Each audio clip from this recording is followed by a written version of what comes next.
네, 옥터디 기초인 기본생물 41장 동물의 화학적 신호 보도록 하겠습니다. 자, 먼저 호르몬과 함께 여러 가지 화학 신호들이 있는데 그거 이름을 조금 정리를 하고 들어가도록 하겠습니다. 자, 먼저 신경전달 물질입니다. 얘들은 매우 짧은 거리를 확산을 해 나가는데 표적세포에 수용체가 있어가지고 거기에 결합을 할 수 있는 물질들을 신경전달 물질 이렇게 표현을 합니다. 그래서 나중에 호르몬과 차이를 조금 잘 봐두세요. 얘들은 매우 짧은 거리를 확산으로 퍼져나가는 물질을 신경전달 물질 이렇게 표현을 합니다. 자, 그리고 호르몬과 신경전달 물질은 같은 물질일 수도 있어요. 이동을 어떤 식으로 하는지에 대해 가지고 차이로 얘들 이름이 정해지는 거기 때문에 물질별로 이름이 붙는 거는 아닙니다. 뭐 물질별로 특정한 방법으로 이렇게 퍼지는 물질들도 물론 있어가지고 얘는 호르몬이다, 얘는 신경전달 물질이다 정해지는 것도 있지만 보통 구분 없이 사용되는 물질들도 있습니다. 자, 두 번째 신경 내분비 신호 이런 게 있습니다. 자, 이거는 이 뇌에서 이제 특별한 신경세포 중에 신경분비세포라는 게 있습니다. 뉴로시크리토리 셀 이래가지고 신경분비세포가 있는데, 자, 얘들이 신경전달 물질을 분비하게 되는데 어디로 분비하냐면은 얘들은 혈류로 신경호르몬이라는 물질을 방출하게 돼요. 그래서 얘들이 분비하는 물질을 신경호르몬 이렇게 부릅니다. 그래서 신경세포가 분비하는데 혈류로 작용을 하기 때문에 호르몬 이렇게 말해요. 그래서 혈류를 통해 가지고 체내를 돌아다니면서 표적세포에 도달하는 분자를 의미합니다. 자, 그 다음 페로몬입니다. 페로몬 같은 경우에는 체외에서 작용하는 분비성 신호전달 분자로 보통 사람보다는 개미나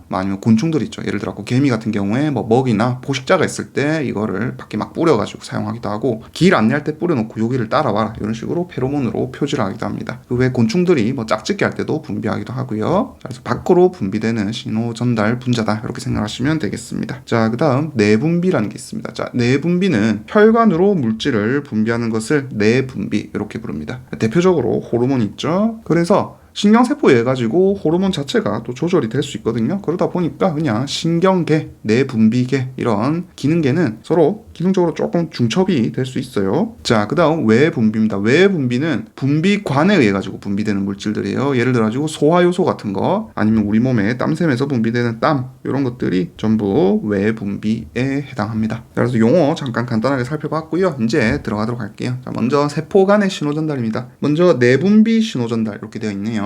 그래서 얘들은 혈류로, 중요한 게 혈류로 얘들이 퍼져나가가지고 확산돼가지고 몸에 어딘가 얘들의 수용체가 있기 때문에 그 수용체가 있는 표적세포에 작용을 하게 됩니다. 이런 거를 내분비 신호전달이다 이렇게 표현을 하고요. 자, 그 다음 주변분비 신호전달이 있습니다. 파라크린 이렇게 표현을 하는데, 자, 얘들 같은 경우에는 근처로 확산이 돼요. 그래서 세포가 있으면은 얘가 막 물질을 뿜어내겠죠. 물질을 분비를 하게 되면은 얘들이 살짝 떨어져 있는 다른 세포에 이렇게 작용을 하게 되고, 이 세포에는 이 물질에 대한 수용체가 존재하고 있어가지고 이 신호로 이제 다시 뭔가 반응을 일으키게 됩니다. 그래서 국소 분비이기 때문에 거의 바로 옆으로 이렇게 이동을 해요. 매우 세포는 작죠. 크기가 작기 때문에 엄청 조금 이동을 합니다. 그러다 보니까 거의 뭐 100만 분의 1초 만에 표적세포에 도달해가지고 바로바로 작용을 할 수 있습니다. 대표적으로 뭐 NO, 일산화질소, 뭐 아니면은 프로스타글란딘 이런 물질들이 있습니다. 그래서 얘들은 알아볼 거고요. 어쨌든 얘들이 주변 분비 신호전달 물질이다 이렇게 일단 알고 있으세요. 자, 그 다음 자가 분비 신호전달입니다. 자, 이거는 자기가 그냥 분비하는 거예요. 분비해가지고 다시 자기한테 이렇게 신호 분자에 작용을 하는 겁니다. 이게 자가 분비 신호 전달을 의미하고요. 이 자가 분비로 분비했는데 옆으로 파라크린, 즉 주변 분비 신호 전달로 사용될 수도 있습니다. 자, 그 다음 시냅스 신호 전달이 있습니다. 자, 얘들은 신경 전달 물질이 이제 시냅스, 즉 신경세포와 밑에 신호를 전달받는 세포가 있으면은 요 사이로, 엄청 좁은 요 사이로 분비되는 거, 요 틈을 이제 시냅스라 그러고요. 확산으로 전달이 됩니다. 자, 그리고 이 시냅스 사이에는 이런 신경이, 즉 시냅스 후 신경이라는데 신경이 있을 수도 있고요. 뭐 아니면은 근육이 있을 수도 있습니다. 아니면은 어떤 물질을 외분비하는 샘 같은 게 있을 수도 있고요. 자, 이런 세포들에 작용을 하게 됩니다. 하지만 앞쪽에는 신경세포가 있어야 돼요. 자, 그 다음 신경 내분비 신호 전달입니다. 자, 얘들은 아까 앞에서 설명했죠. 신경 호르몬이 혈류로 확산해가지고 몸 안에 있는 어떤 표적기관에 작용을 하게 되는 거, 이거는 신경 내분비 신호 전달이라 합니다.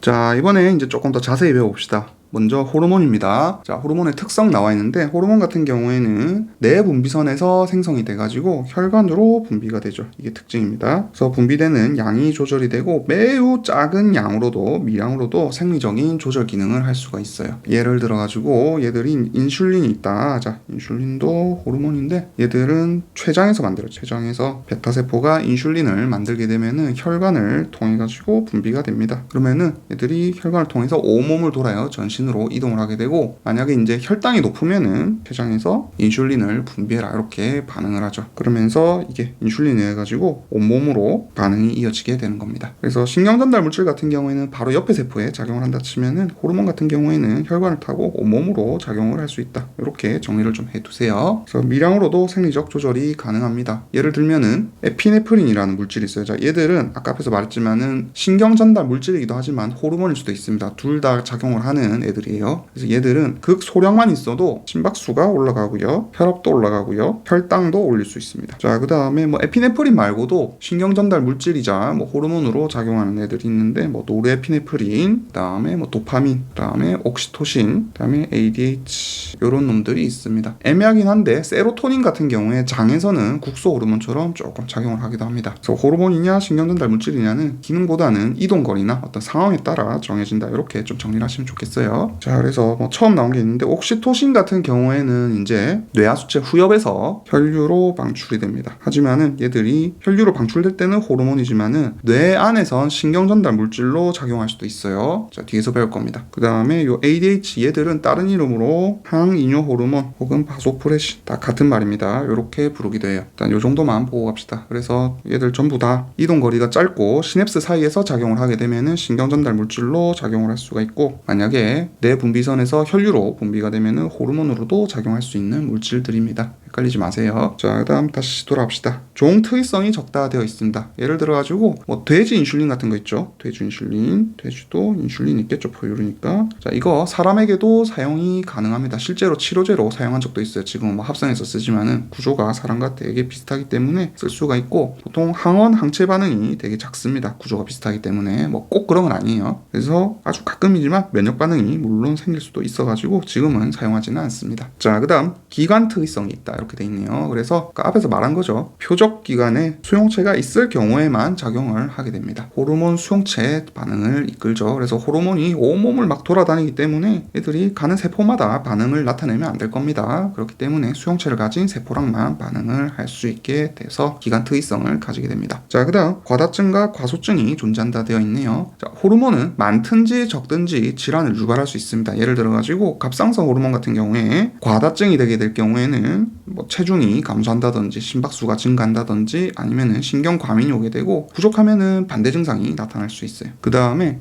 시기별로도 다른 증상을 나타낼 수 있습니다. 예를 들어가지고 성장 호르몬 플러스 호르몬 같은 경우에는 어릴 때는 얘들이 과다하게 되면은 온몸에 작용하다 보니까 거인증이 오게 되는데, 자, 이제 크게 되면 성인이 되면 성장판이 다치죠. 그러면은 거인증이 되는 게 아니라, 키가 크는 게 아니라 말단만 길쭉길쭉해지는 말단 비대증이 나타나게 됩니다. 그렇기 때문에 이런 호르몬들은 항상 항상성 유지가 필수예요. 자, 그 다음 내분비 조직과 기관 되어 있네요. 요거는 뒤에서 다 할 건데 간단하게만 한번 보고 갑시다. 자, 전형적인 내분비샘들이 있습니다. 그래서 전형적으로 뭐 시상하부, 얘들은 신경 호르몬을 분비하거나 아니면 내분비계 전체를 조절하는 역할을 하고요. 자, 그 다음에 얘 아래 뇌하수체라는 곳이 있습니다. 나중에 애들 그림 막 그리게 될 거예요. 자, 요렇게 뇌가 있으면은 뇌 시상하부라는 곳이 있고, 그 아래 요렇게 톡 튀어나와 있는 곳이 있는데, 나눠가지고 전엽과 후엽으로 이렇게 나눌 수 있습니다. 앞쪽이 전엽, 앞쪽이 후엽이 되겠죠. 그래서 전엽 같은 경우에는 분비할 수 있는 게, 자, 여포 자극 호르몬 혹은 난포 자극 호르몬이라고 하는 FSH,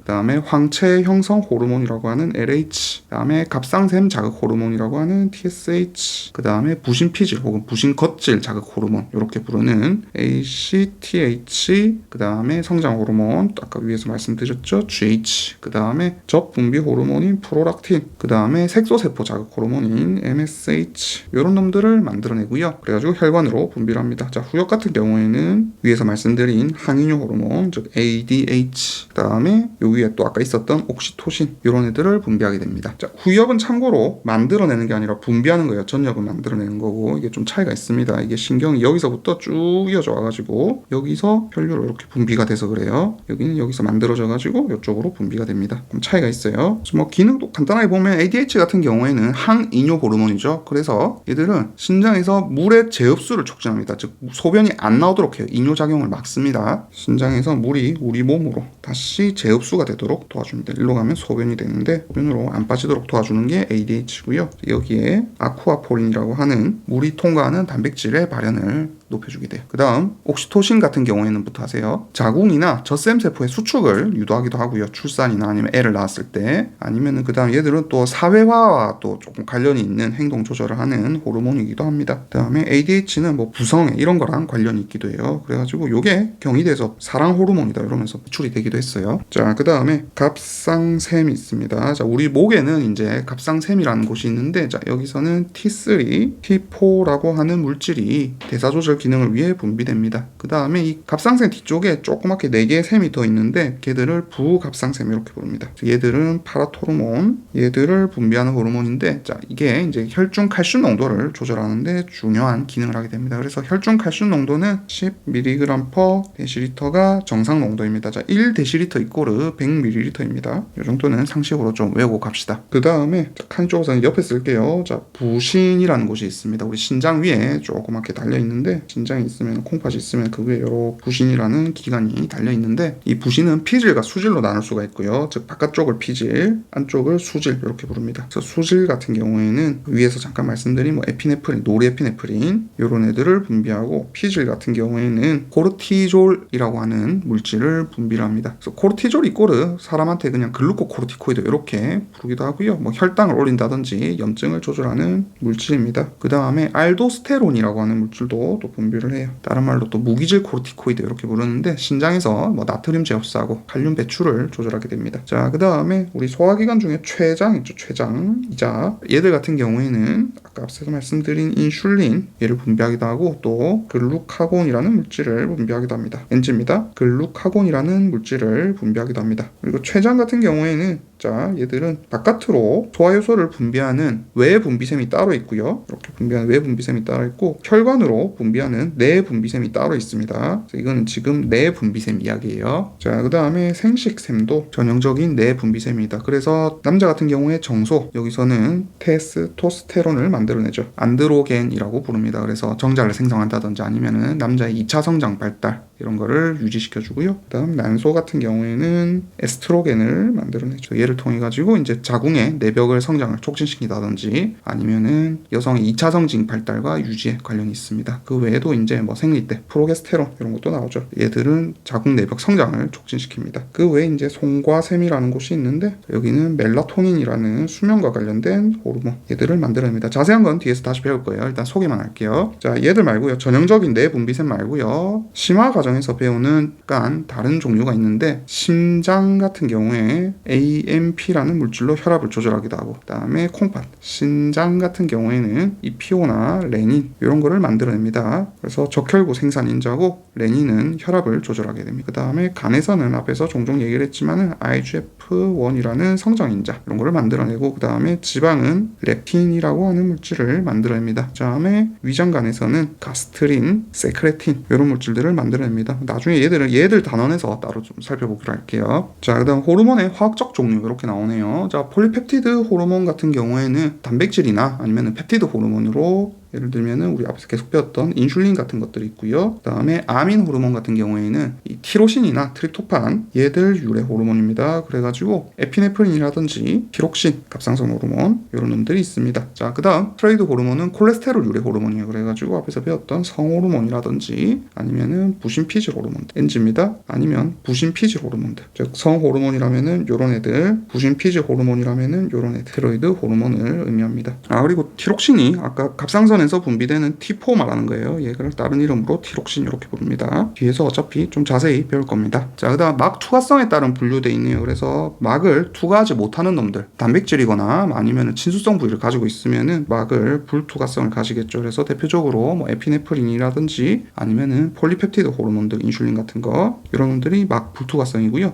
자, 막 투과성은 비극성 가진 놈들이에요. 그래서 대표적으로 이런 티록신 아니면은 이런 스테로이드 호르몬들 이런 게 있습니다. 자, 근데 티록신하고 지금 에피네프린 같은 경우에는 둘 다 아민 호르몬이죠. 자, 그런데 하나는 막 불투과고 하나는 막 투과인데 이게 구조적 차이 때문에 그래요. 나중에 뭐 구글링 같은 거 해가지고 찾아보시면 알겠지만은 티록신 같은 경우에는 티로신이 두 개가 결합한 구조입니다. 이게 티로신이 결합해갖고 소수성 부위가 커요. 그 다음에 요오드 같은 경우에도 다량으로 달려 있고요. 자, 반면에 에피네프린 같은 경우에는 하나의 티로신의 유래입니다. 그리고 OH기가 많아요. 그러다 보니까 친수성을 띠고 있어가지고 막 불투과성을 띠게 됩니다. 이번에는 세 번째로 세포의 반응 경로 한번 보도록 합시다. 세포 반응 경로는 수용성 호르몬과 지용성 호르몬으로 크게 두 개로 나눌 수 있습니다. 자, 그래서 먼저 수용성 호르몬부터 나눠볼게요. 얘들은 수용성이니까 세포막을 통과할 수가 없겠죠. 그렇기 때문에 세포막에 있는 수용체 얘들이 달라붙어가지고 반응을 이끌어내게 됩니다. 자, 그러면은 여러 가지 이제 세포 신호 전달 반응들 우리 앞에서 배웠죠. 그런 것들을 이끌어내가지고 하위로 전달을 하게 되고, 그럼 여기서 캐스케이드 반응이 일어나게 되겠죠. 그러면서 신호가 굉장히 증폭되면서 빠르게 내부로 전달이 될 겁니다. 우리 앞에서 배웠던 뭐 PKA 반응, PKC 반응 이런 것들이 나타나게 될 거죠. 그래서 이런 수용성 호르몬 같은 경우에는 막 투과가 어려워요. 그래가지고 흡수도 잘 안 되고요. 단백질 호르몬 같은 경우에는 소화가 쉽게 될 수 있겠죠. 그래서 분해되기 때문에 섭취로는 불가능하고 얘들을 체내에 집어넣어 엔치입니다. 체내에 집어넣어가지고 반응을 이끌어내려면은 주사로 사용을 해야 됩니다. 그래서 우리 막 기도가 좁아지면은 급하게 주사를 확 놓는 거 있죠. 그게 에피네프린 주사예요. 에피 이러면서 에피네프린 주사를 막 놓게 되면은 기도가 확장하면서 이제 숨을 편하게 쉴 수 있는 거죠. 그래서 밑에 얘로 에피네프린 나오네요. 자, 얘들 같은 경우에는 이제 세포막에 존재하는 막 수용체를 가지고 있고 거기에 에피네프린이 결합하게 되면은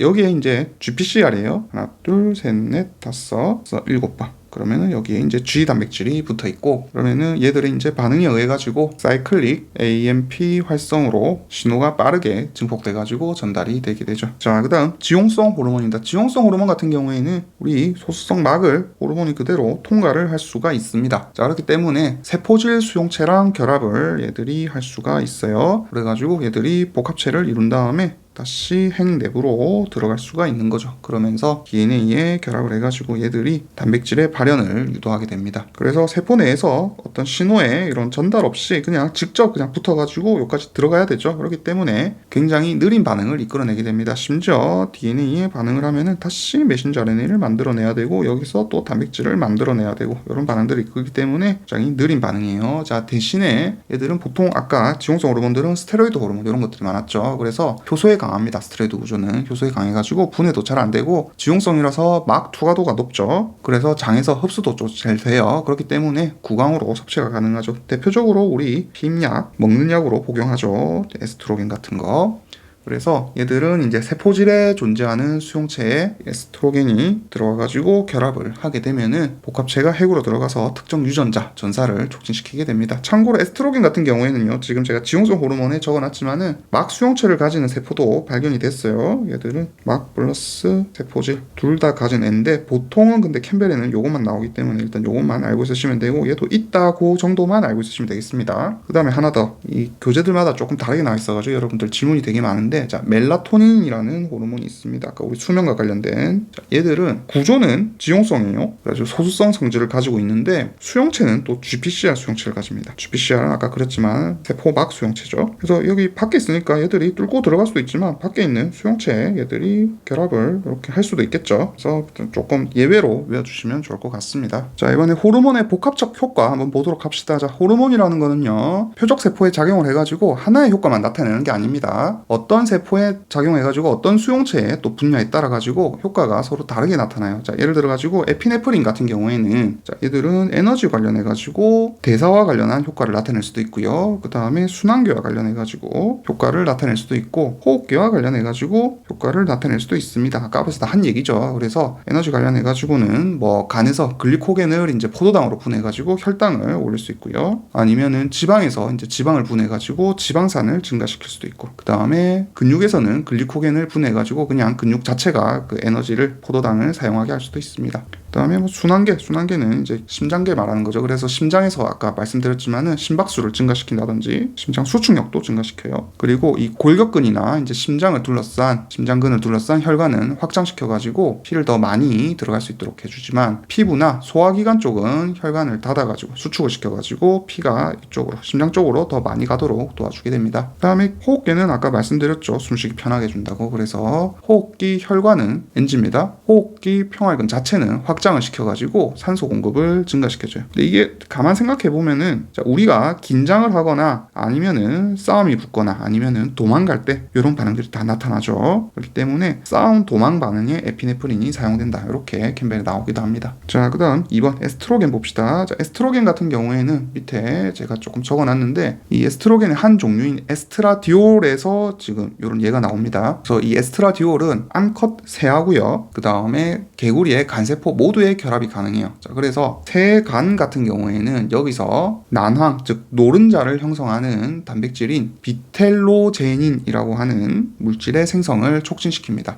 암컷새라고 그랬죠. 암컷이 알을 낳으니까 암컷새의 간에서 난황, 즉 계란의 노른자 같은 거 이런 거를 만드는 비텔로제닌의 생성을 촉진시키고요. 이게 지금 간에서 일어나는 겁니다. 또 생식계에서는 알의 흰자 단백질, 그 오브알부민이라 그래요. 요새 광고 많이 하는 제품 있죠. 그겁니다. 남백알부민 뭐 이렇게 부르기도 하고요. 얘들 형성을 촉진시킵니다. 자, 그다음 뭐 티록신 같은 경우에는 이제 보통 대사 조절과 관련이 되어 있는데 사람은 얘들은 개구리 있죠. 개구리는 어릴 때 올챙이죠. 그래서 올챙이가 개구리로 변하는 과정을 변태 과정 이렇게 변하는데 그때 이 티록신이 꼬리의 흡수를 촉진하는 반응을 또 일으키기도 합니다. 그래서 이 같은 호르몬이라도 동물 그리고 어떤 세포 그다음 또 어떤 시기에 작용하냐에 따라 가지고 완전히 다른 기능을 나타낼 수가 있습니다. 자, 이번에는 4번 국소 조절자에 의한 신호 전달 한번 보도록 하겠습니다. 자, 국소 조절자는 자기 근처로 분비하는 측분비 파라크린하고요. 그 다음에 자기 자신에게 분비하는 오토크린 이런 게 있다 말씀을 드렸죠. 그래서 그 물질들도 아까 말씀을 드렸습니다. 일산화질소하고요. 그 다음에 프로스타글란딘 이런 물질들이 있다고 말씀을 드렸죠. 그래서 이 산화질소, 일산화질소 같은 경우에는 기체성이에요. 기체입니다. 기체성 가스로 국소 분자라 가지고 호르몬은 아닙니다. 얘들은 이제 혈중 산소 농도가 감소하게 되면은 혈관 내피세포에서 만들어지게 되고요. 그래서 내피세포를 이렇게 혈관이 있으면은 혈관을 이렇게 둘러싸고 있는 세포들이 있겠죠. 이런 애들을 내피세포라 합니다. 그리고 얘들을 둘러싸고 있는 혈관 평활근이라는 놈도 있습니다. 얘들을 혈관 평활근들이 감싸고 있는데 얘들을 이완시켜줘요. NO가 작용하게 되면은 이완합니다. 수축의 반대가 이완이죠. 그러면 느슨하게 풀리면서 이 혈관이 이제 확장이 되는 거죠. 좀 더 커질 수가 있게 됩니다. 그러면 어떤 기능을 할 수 있느냐? 자, 예를 들어 가지고 남성 생식기 같은 경우에는 얘들이 혈관이 커지면은 남성 생식기 자체도 커지게 되죠. 자, 그래서 요걸 이용해 가지고 만든 약이 뭐냐? 비아그라라는 약이죠. 실데나필 이렇게 부르는 성분명을 가지고 있습니다. 그래서 얘들은 어떻게 만들었냐면 비아그라는 작용이 자, 이 NO가 만들 때 원래 사이클릭 GMP가 있어야 NO 생성이 증가합니다. 자, 근데 얘들을 분해하는 효소가 앞에서 잠깐 배웠죠. 포스포다이에스터레이즈라고 하는 효소입니다. 5예요. 자, 근데 얘들을 비아그라가 억제를 해버리면은 계속해서 사이클릭 GMP가 남아가지고 NO를 생성해가지고 혈관을 이완시킬 수 있도록 만들어주게 됩니다. 자, 그래서 이런 NO는 이제 신경전달 물질로 작용을 하게 되고요. 그 다음에 뭐 특정 백혈구에서 분비한다 돼 있는데 보통 이제 대식세포가 분비를 해요. 대식세포를 마크로파지 이렇게 부르기도 합니다. 그래서 대식세포 같은 경우에는 뭐 하는 애들이냐면은 우리 몸에 다른 세균 같은 게 이제 감염이 되거나 아니면 세포가 바이러스에 감염되면은 그런 감염된 세포 즉 미생물들이나 감염 세포들을 얘들이 잡아먹는 역할을 해요. 그리고 걔들을 죽일 수도 있습니다. 그래가지고 만약에 세균에 감염됐다 그러면은 사이토카인이라는 물질 자극에 의해 가지고 세포가 있으면은 사이토카인이라는 물질 자극이 오게 되면은 얘들이 활성화돼요. 활성화되면서 아르기닌으로부터 NO를 만들어내게 됩니다. 자, 그러면은 이 NO를 통해 가지고 세균이라든지 암세포들을 죽일 수가 있게 되는 거죠. 그래서 이 사이토카인은 뭐냐면은 그냥 잠깐만 언급할게요. 세포에서 분비되는 신호전달 물질을 말하는데 보통 펩타이드나 단백질성이에요. 그래서 주로 나중에 이제 면역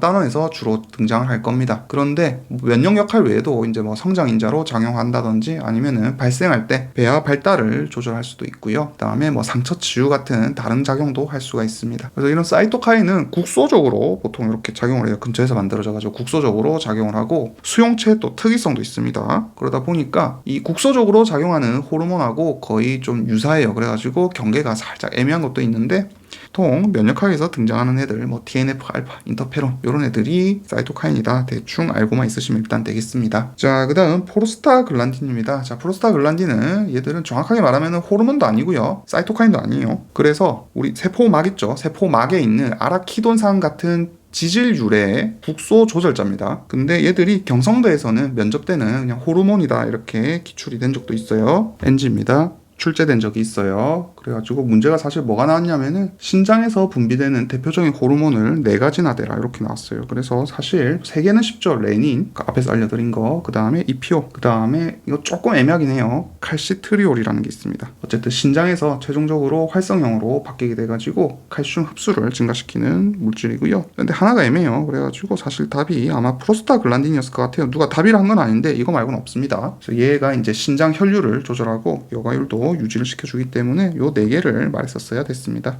그래서 요 프로스타글란딘 얘기를 좀 해봅시다. 어차피 심화나 면접에서 조금 더 자세하게 배우긴 할 거예요. 그래서 간단하게 한번 볼게요. 얘들은 아까 잠깐 말했지만은 이 세포막의 지질에서 합성이 됩니다. 그래서 아라키돈산 유래예요. 아라키돈산으로부터 합성이 됩니다. 그래서 뭐 자궁벽에 작용을 하게 되면은 평활근을 수축을 시켜가지고 정자들의 이동을 촉진시켜주는 역할을 하기도 하고요. 자, 분만할 때는 자궁의 수축을 자극해가지고 분만을 또 촉진시켜주기도 합니다. 그 다음에 열과 염증 반응을 유도할 수도 있고, 그 다음에 혈소판의 응집을 조절하는 작용도 할 수 있고요. 그 다음에 위벽을 보호하는 기능도 합니다. 자, 그래서 프로스타글란딘도 종류가 많이 있습니다. 여기서 2개만 보고 갈게요. E하고 F개만 좀 중요해서 먼저 보고 가겠습니다. 자, E 같은 경우에는 얘들은 어떤 이완 작용 풀어주는 거, 그 다음에 염증 작용, 그 다음에 뭔가 보호 작용 이런 거랑 관련이 있다 이렇게 생각하시면 좋아요. 그래서 평활근을 이완을 시켜줘가지고 혈관을 확장시킨다든지 아니면은 뭐 발열이나 통증, 염증 같은 반응을 유발을 할 수도 있고, 그 다음에 뭔가 점액 같은 걸 분비한다든지 위산을 억제를 해가지고 아까 위벽 보호라 했죠. 위 점막을 보호한다든지 그런 기능들을 할 수 있고요.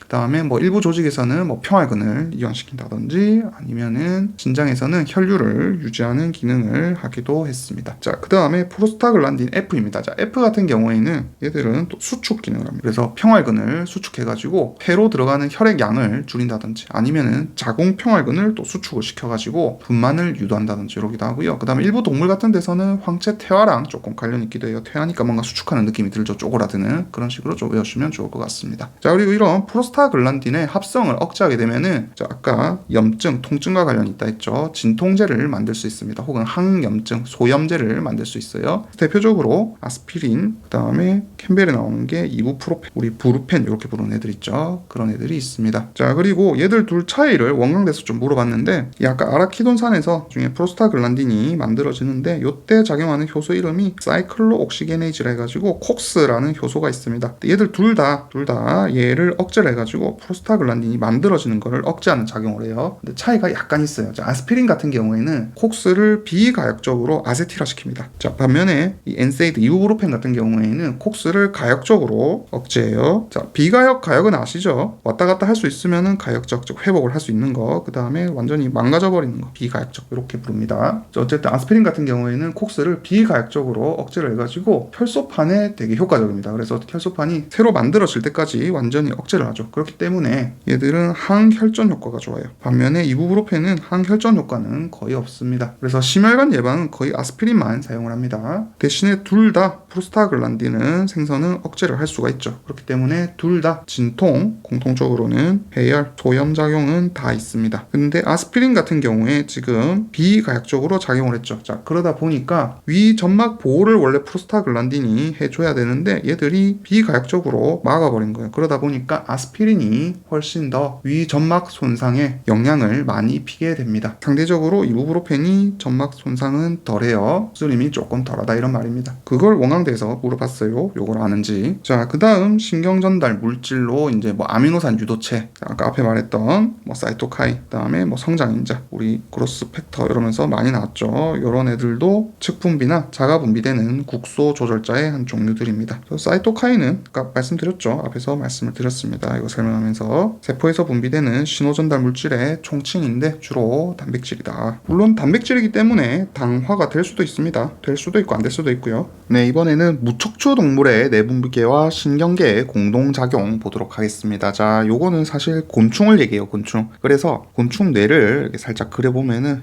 이런 식으로 이제 생겼는데, 자, 이게 곤충의 뇌고요. 그 안쪽에 신경분비세포라는 게 이렇게 이제 각각 존재를 하고 있고요. 자, 요 신경분비세포를 따라가지고 쭉 부질들이 내려오게 되고 바깥쪽으로 약간 부풀어 있는 구조가 하나 발견이 됩니다. 자, 요 부위를 측심체 이렇게 불러요. 둘 다 그냥 심체. 그리고 그 밑으로 다시 이렇게 볼록하게 관찰되는 부위가 있습니다. 자, 요 부위를 알라타체 이렇게 부릅니다. 아까 맨 위에가 신경분비 세포였습니다. 자, 일단 구조적으로 이렇게 보고 설명을 드릴게요. 그래서 뇌에 있는 요 신경분비 세포는 전흉선 자극 호르몬, 즉 PTTH라는 거를 생성을 해요. 그러면은 얘들이 분비가 돼가지고 요 측심체까지 쭉 흘러내려가가지고 여기에 저장이 됩니다. 자, 그러면은 이 측심체 밑에 있는 알라타체랑 별개로 이 측심체에 아까 PTTH가 저장된다 했죠. 얘들이 별개로 분비가 따로 돼가지고요. 얘들의 표적 기관인 전흉선이라는 곳이 있어요. 그래서 우리 곤충은 머리, 가슴, 배 이렇게 나누죠. 그래가지고 이름 그대로 전흉선이니까 가슴 쪽에 존재하는 기관이 있습니다. 뭐 이렇게 그냥 대충 생겼어요. 또 곤충의 그냥 기관이다 이렇게 생각하시면 돼요. 여기에 이제 얘들이 작용을 합니다. 그러면은 PTTH의 자극을 받은 전흉선은 다시 액티손 혹은 액티스테로이드라고 하는 물질을 만들어내요. 교재마다 좀 다르게 나와요. 캠벨은 액티스테로이드 이렇게 나오고요. 옛날에 뭐 용월 이런 책이 있었는데 거기는 액티손 이렇게 나옵니다. 같은 물질이에요. 이런 거를 만들어내게 됩니다. 자, 그러면은 얘들이 이제 어떻게 자극하느냐. 이 전흉선에서 분비되는 액티손은 일시적으로 이렇게 탁 나오는데 매번 분비가 될 때마다 자, 처음에 조그만 유충이 있었다가 걔들이 조금 더 큰 유충이 됐다가 그 다음에 번데기, 고치를 만들었다가 그 다음에 탈피를 거쳐가지고 개체 큰 나방 혹은 뭐 나비 이런 게 되죠. 자, 곤충의 다리는 참고로 세 쌍입니다. 제가 지금 4개 그렸는데 정확히는 6개를 그려야 돼요. 세 쌍입니다. 그 다음에 거미랑 정갈 같은 거 걔들은 4쌍이에요. 아무튼 요 단계마다 액티스테로이드가 작용을 하게 됩니다. 그래서 이 액티스테로이드 혹은 액티손은 지금 PTTH에 의해 가지고 전흉선에서 다시 분비가 됐죠. 이런 애들을 2차 호르몬 이렇게 부릅니다. NG입니다. 2차 호르몬 이렇게 부릅니다. 자, 그러면은 얘들이 이렇게 분비가 될 때마다 이렇게 변태를 유도를 하는데 각각 변태될 때요. 자, 여기 밑에 아까 제가 알라타체라는 걸 하나 그려놨죠. 자, 여기서 유충 호르몬이라는 거를 분비하게 돼요. 유충 호르몬, 주베나일 호르몬 줄여가지고 JH 이렇게 쓰기도 합니다. 그리고 참고로 요 유충 호르몬이 분비가 되는 데가 캠벨에는 지금 측심체라고 나와 있거든요. 측심체가 아니고 알라타체에서 나오는 거예요. 잘못된 겁니다. 그림엔 또 보면 알라타체에서 이렇게 선을 뽑아놨어요. 아무튼 알라타체에서 유충 호르몬을 분비를 하는데 이게 발달 단계에 따라 가지고 점점 농도가 줄어드는 성향을 보이게 됩니다. 결과적으로 조금씩 감소하게 돼요. 그래서 여기에는 고농도로 작용을 하고 여기에는 조금 중간 농도로 작용을 하고 여기에는 저농도로 이렇게 작용을 하게 됩니다. 그러면은 초기에는 얘들이 작용을 할 때 높은 농도의 유충 호르몬이 유충 상태를 이름 그대로 유지하도록 도와주는데 얘들 농도가 줄어들게 되면은 각각 완전히 모양이 바뀌는 변태를 유도하게 됩니다. 충분한 유충 호르몬일 때는 유충 상태를 유지를 하다가 농도가 어느 정도 낮아지게 되면은 번데기, 그리고 얘들이 뭐 거의 없다, 희박하다 이렇게 되면은 번데기에서 성충으로 유도를 하게 되고 각 단계마다 액티손은 갑자기 확 나와가지고 이렇게 작용을 하게 되는 거예요. 이해하셨죠? 단어가 조금 어려울 뿐이지 뭐 그렇게 어려운 내용 아닙니다. 주기적으로 신경분비세포에서 PTTH가 만들어져가지고 얘들이 측심체에 저장이 되었다가 시기별로 탁탁탁 이렇게 나오게 되는데 그때마다 NG입니다. PTTH가 전흉선을 자극해가지고 액티스테로이드를 만들게 됩니다. 얘는 생산을 자극하는 거예요. 전흉선에서 액티스테로이드 생산을 자극하게 되고 자, 그러면은 이 액티스테로이드가 쌓여가지고 딱 특정 시기가 되면은 이렇게 탁탁탁 나오게 되죠. 그러면서 얘들의 변형을 유도해요. 성장을 유도를 하는데 그때 이제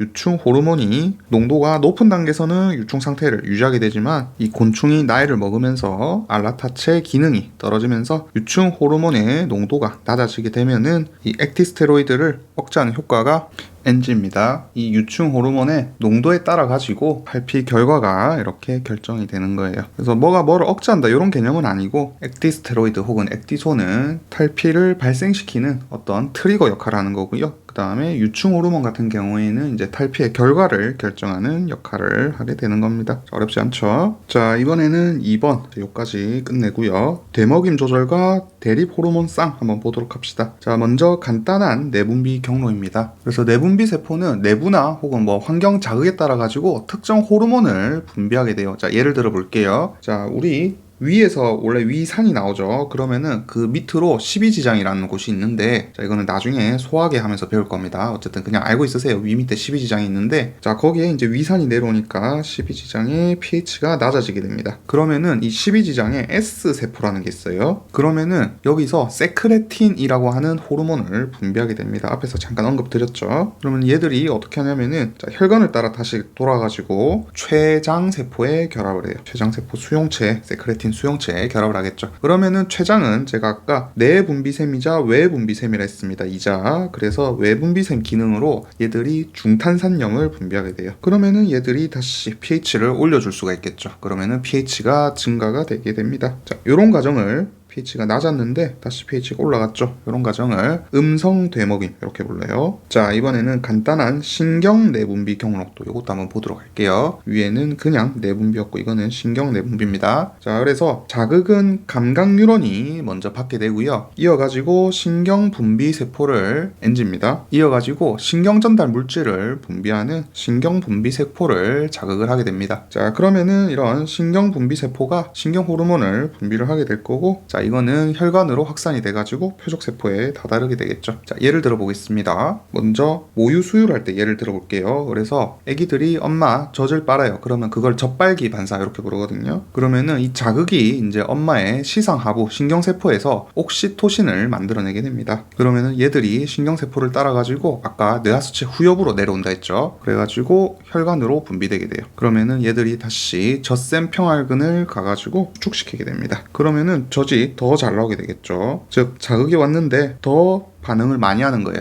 이런 거를 이제 양성 대먹임 이렇게 부릅니다. 어렵지 않죠? 신경 내분비 경로는 신경 내분비, 이거는 뇌에 있는 신경세포가 혈관으로 분비하는 거를 신경 내분비라 했습니다. 자, 그 다음 대먹임 조절 봅시다. 이거 뭐 음성 대먹임, 양성 대먹임 있는데 방금 제가 그냥 설명하는 김에 같이 여기 설명을 했죠. 그러니까 위에서 음성 대먹임, 그 다음에 젖빨기 반사에서 양성 대먹임 설명을 했습니다.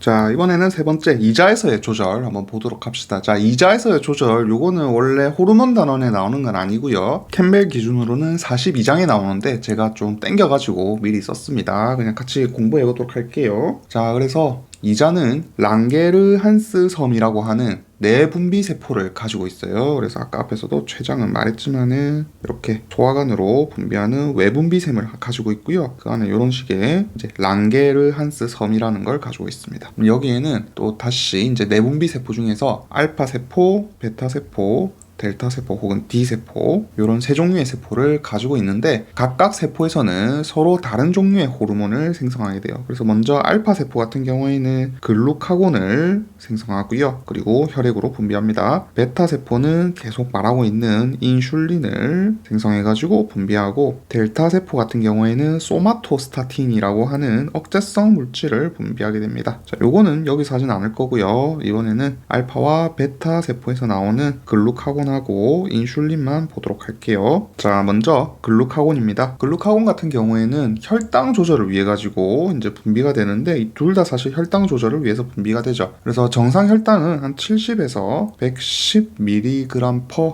혈중 데시리터 농도 이렇게 됩니다. 요거 외워두세요. 정상 혈당 농도입니다. 그래서 요거보다 낮은 저혈당일 때 이자의 랑게란스 섬의 요 알파 세포에서 글루카곤이 분비가 됩니다. 그래서 간세포에 저장된 글리코겐을, 자, 얘들이 쭉 혈관을 따라가지고 간세포까지 가겠죠. 혈관을 따라가지고 돌고 돌아서 간으로 가게 되면은 간에 이제 포도당을 글리코겐 형태로 저장을 하고 있는데, 자, 얘들을 뚝뚝 끊어가지고 포도당으로 바꿔주게 됩니다. 그러면은 간은 요 포도당을 다시 혈액으로 분비를 해가지고 혈당이 올라가게 되죠. 자, 그래서 글루카곤의 기능 한번 살펴봅시다. 대기형 니은 디귿 해가지고 이렇게 큼직큼직하게 적어놨죠. 먼저 탄수화물에 대한 글루카곤의 작용입니다. 그래서 위에도 말했지만 이런 식으로 글루카곤이 글리코겐을 잘라가지고 혈당을 증가시켜주고요. 그 다음에 글리코겐에 대해 가지고 분해는 증가시키고 합성은 감소시켜줍니다. 그 다음에 다음에 혈당을 높이기 위해서 포도당 신생합성 과정도 높여주게 돼요. 그걸 촉진시켜주게 됩니다. 자, 그 다음 지방에 대한 자라. 그래서 지방은 또 분해를 촉진시켜요. 그 다음에 이 지방은 트리글리세리드라는 형태로 혈액에서 지단백, 리포프로테인이라는 거를 구성하고 있습니다. 자, 요거는 나중에 뭐 또 기회가 되면 살펴보기로 하고요. 자, 얘들은 이런 식으로 외부와 내부로 구성되어 있는데, 자, 외부에는 뭐 단백질들이 이렇게 막 끼어 있고, 그 다음에 인지질층으로 구성이 되어 있고요. 자, 내부 안쪽에는 이제 트리글리세리드 그리고 콜레스테롤 같은 게 막 들어있습니다. 자, 트리글리세리드란 글리세롤하고 지방산 세 분자가 이렇게 모여 있는 애들을 사실 트리글리세드라 그렇게 불러요. 그랬을 때 나중에 나올 내용인데 소화 단원에서 배울 겁니다. 얘들이 이렇게 하나만 지방산이 붙어 있는 경우가 있는데 이런 애들을 모노글리세리드 이렇게 부릅니다. 일단 이름만 보고 갑시다. 어찌됐든 요 형태로 이제 리포프로테인 즉 지단백 구조를 이루고 얘들이 이제 혈액 속에서 물에 이제 안정한 구조거든요.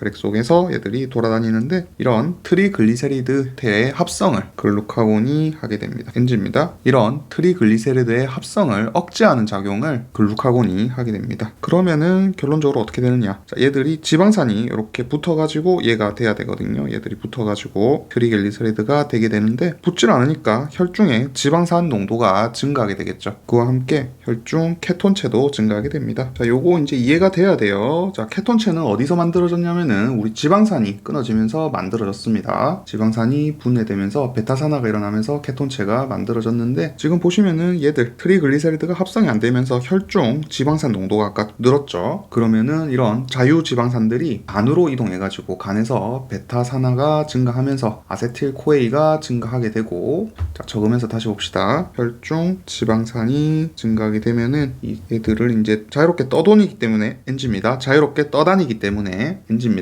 자유롭게 떠다니기 때문에 자유지방산 이렇게도 부릅니다. 얘들이 간으로 이동해요. 그러면서 간에서 지방산은 베타산화가 일어났죠. 그리고 베타산화가 일어나면은 아세틸코이가 만들어졌습니다. 그리고 이제 공복 상태다. 그럴 경우에는 옥살로 아세트산이 감소하면서 TC 회로가 제한되고 아세틸코에이가 축적이 되었죠. 그러면서 이 아세틸코에이가 케톤체로 전환이 돼가지고 혈중 케톤체 농도가 증가하게 됩니다. 자, 그 다음 단백질에 대한 작용 봅시다. 보통 글루카곤은 혈중 아미노산에 대해서는 직접적인 영향은 없어요. 자, 하지만 간에서는 단백질의 합성을 억제하고 또 단백질 분해를 오히려 촉진합니다. 다만 신체 내 이제 주요 단백질 저장고는 근육이거든요. 그렇지만은 근육 단백질에는 영향을 주진 않아요. 그래서 글루카곤은 우리가 공복 상태, 즉 밥을 못 먹어가지고 혈당이 딸릴 때 글루카곤이 작용을 해가지고 혈당을 높여주고, 그러기 위해서는 간에 있는 글리코겐을 분해하고 포도당 신생합성으로 포도당을 만들어주고, 그 다음에 지방을 분해를 시켜가지고 에너지를 만들어내고 케톤체를 생성을 해가지고 뇌가 쓸 수 있도록 도와주고요. 그 다음에 단백질 같은 경우에는 이제 간에서만 얘들의 합성을 억제하고 분해를 증가시켜가지고 에너지로 쓸 수 있도록 도와줄 수 있죠. 이렇게 분해된 애들은 TCA 회로로 들어갈 수 있겠죠. 자, 그 다음 글루카곤 분비 촉진 기작 한번 봅시다. 먼저 혈당이 감소하면은 췌장의 알파세포에서 글루카곤 분비가 증가합니다. 그러면은 다시 혈당을 올려줄 수 있겠죠. 자, 그 다음 혈중 지방산이 감소한 경우, 자, 그러면은 혈중에 지방산이 적다. 즉 원래 얘들이 지방산을 높여주는 역할을 했죠. 그렇기 때문에 지방산이 감소하면은 에너지 부족 신호로 인식을 하기 때문에 글루카곤이 증가하게 됩니다. 자, 그 다음 요게 조금 헷갈려요. 혈중 아미노산이 증가했을 때입니다. 자, 혈중 아미노산이 증가하게 되면은 인슐린 분비가 자극되게 돼요.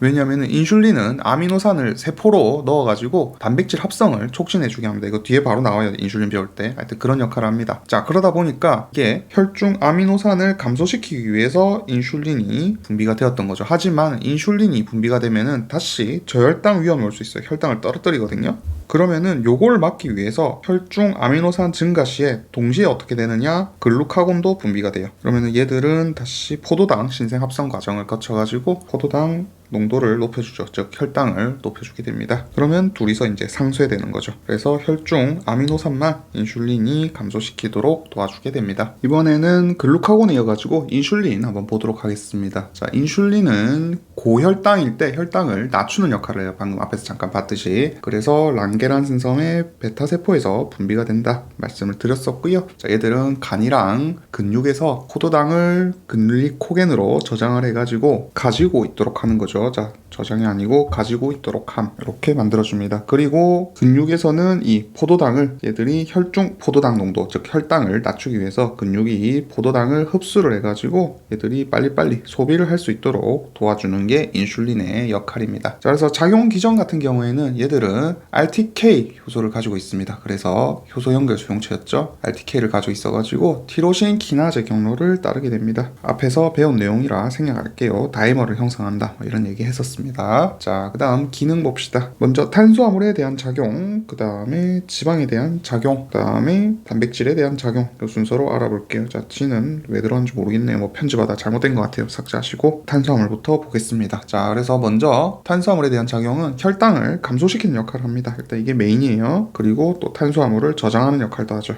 그래서 먼저 간이랑 근육에서 글리코겐으로 생성을 촉진하는 포도당을, 이렇게 있는 포도당들을 각각 연결을 시켜가지고 글리코겐으로 저장을 시켜주죠. 그러면은 포도당 농도는 줄어들게 되겠죠. 그리고 이런 만들어진 글리코겐이 혈중으로 방출이 되면 안 될 겁니다. 그렇기 때문에 간에서 글리코겐의 분해를 억제시켜줍니다. 마찬가지로 또 간에서 포도당을 계속 만들어내면 안 되겠죠. 그래서 포도당 신생 합성 과정도 억제를 시켜주고요. 자, 반면에 근육이 있으면은 이 근육이 포도당을 혈관이 있을 때 여기서 빨아들이면은 혈관에 있던 포도당 농도가 줄어들게 되겠죠. 여기로 이동했으니까. 그래서 세포 내 포도당 흡수를 촉진시킵니다. 이때 여기에 포도당을 이동시킬 수 있도록 수송체가 발현이 증가하게 되는데, 자, 막발현 수송체예요. 그래서 이렇게 수송체들이 도낭에 붙어 있다가 이렇게 막으로 발현되게 되는데, 이 과정을 인슐린이 도와주는 거고요. 이때 이 수송체 이름이 글루포, 이렇게 부릅니다. 글루코즈 트랜스포터 4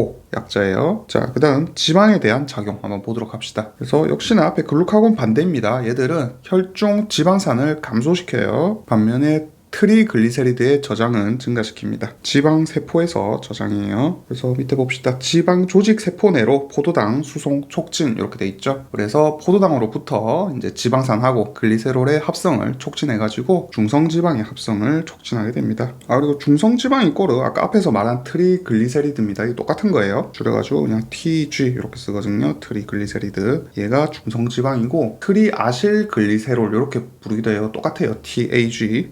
아실글리세롤 다 같은 말입니다. 중성이라고 부르는 이유는, 중성지방이라고 부르는 이유는 지방산의 카르복실기가 글리세롤하고 아까 에스테르 결합을 하게 되거든요. 그러면서 전하가 사라져가지고 중성이 되기 때문에 중성지방 이렇게 그냥 불러요. 어쨌든 같은 겁니다. 자, 그 다음 지방에서 혈액으로부터 지방 조직 내로 지방산의 유입을 촉진을 시키게 됩니다. 그래서 중성지방, 즉 트리글리세리드의 합성을 촉진하고 혈중 지방산은 감소시키게 돼요. 그럼 이렇게 만들어 놓은 중성지방들을 막 없애면 안 되겠죠. 그렇기 때문에 당연히 지방 분해도 억제를 합니다. 따라서 지방 조직에서 혈액으로 지방산을 보내는 과정은 억제되게 돼요. 즉 지방 분해는 억제합니다. 자, 그 다음 단백질에 대한 작용 봅시다. 이거 앞에서 잠깐 말씀을 드렸죠. 그래서 인슐린은 혈중 아미노산을 감소시키고 단백질 합성은 촉진하는 작용을 하게 됩니다. 그래서 얘들은 혈액으로부터 근육이랑 다른 조직으로 아미노산의 능동 수송을 촉진시키는 역할을 하게 됩니다. 그러면은 혈중 아미노산은 감소를 할 거고요. 포 내에서는 또 단백질의 합성이 아미노산들이 많아지니까 증가하겠죠. 그리고 만들어진 단백질이 분해되면 다시 혈중 아미노산이 늘어날 테니까 걔들이 분해되지 않도록 단백질 분해도 억제하는 역할을 하게 됩니다. 자, 이번에는 당뇨병에 대해서 한번 살펴보도록 합시다. 당뇨병은 크게 1형 당뇨병하고요, 2형 당뇨병 두 가지로 나눌 수 있습니다. 먼저 1형 당뇨병 같은 경우에는 인슐린 의존성 디펜던트 당뇨병, 다이아베티스 밀리투스 이렇게 했습니다. 그 다음에 2형 당뇨 같은 경우에는 인슐린 비의존성이에요. 그래서 앞에 넌을 붙여줘요. 그래서 뭐 1형 당뇨 같은 경우에는 쉽게 말해가지고 자가 면역 질환의 일종입니다. 그래서 우리 인슐린이 나오는 베타세포가 파괴가 되는 거예요. 베타세포가 있으면은 면역학을 좀 배워야 되긴 하는데, 이게 우리 몸에서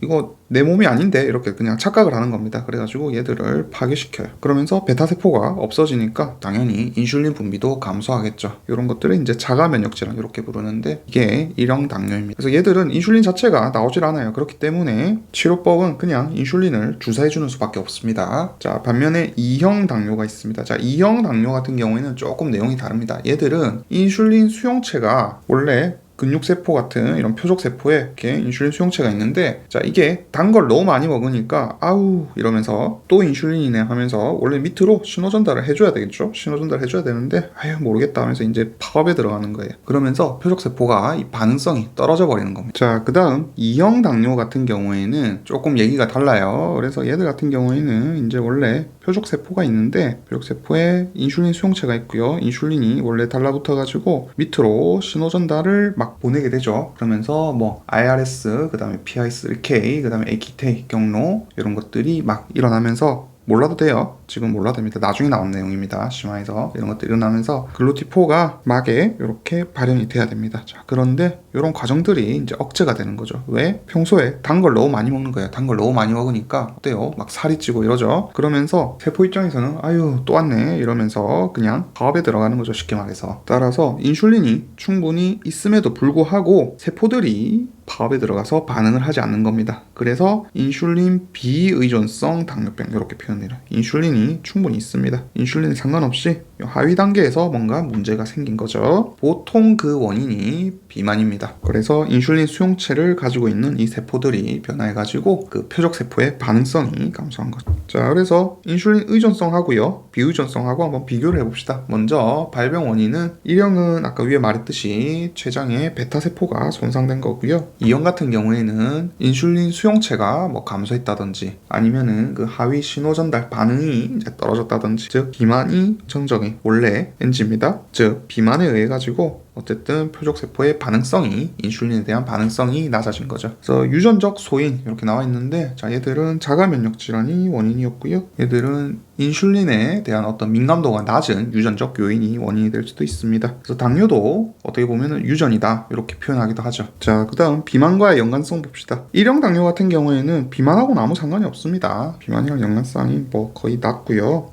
반면에 2형 당뇨가 매우 높죠. 그 다음에 혈장 속에 케톤산의 농도가 어떠느냐. 자, 인슐린 의존형 같은 경우에는 높습니다. 반면에 2형은 낮아요. 왜 그러냐면은 1형 같은 경우에는 자, 지금 췌장이 즉 베타세포가 망가져가지고 인슐린 자체가 없죠. 그러다 보니까 단기적으로 양분이 되게 부족한 상황입니다. 그래서 그냥 지방을 계속 분해해요. 지방을 분해하다 보니까 대사성 산증으로 케톤산 농도가 높은 거고요. 반면에 2형 당뇨 같은 경우에는 단기성 양분이 충분합니다. 비만 환자죠 보통. 그래서 지방 분해가 낮아요. 그래서 당연히 케톤산 농도는 낮습니다. 자, 발병 시기 같은 경우에는 1형 당뇨는 그냥 어릴 때부터 이미 발병을 합니다. 그래서 26세 이하에서 빨리 발병을 하게 되고요. 자, 인슐린 비의존성 2형 당뇨 같은 경우에는 좀 늦게 나타나죠. 어느 정도 생활 습관이 쌓이고 나서 발병되기 때문에 보통 40살이 넘어서 보이기 시작합니다. 그 다음에 당뇨병 비율로 보면은 1대9예요. 얘가 한 10% 정도, 얘가 90% 정도 비율을 차지하고 있습니다. 그래서 증상 같은 경우에는 일단 이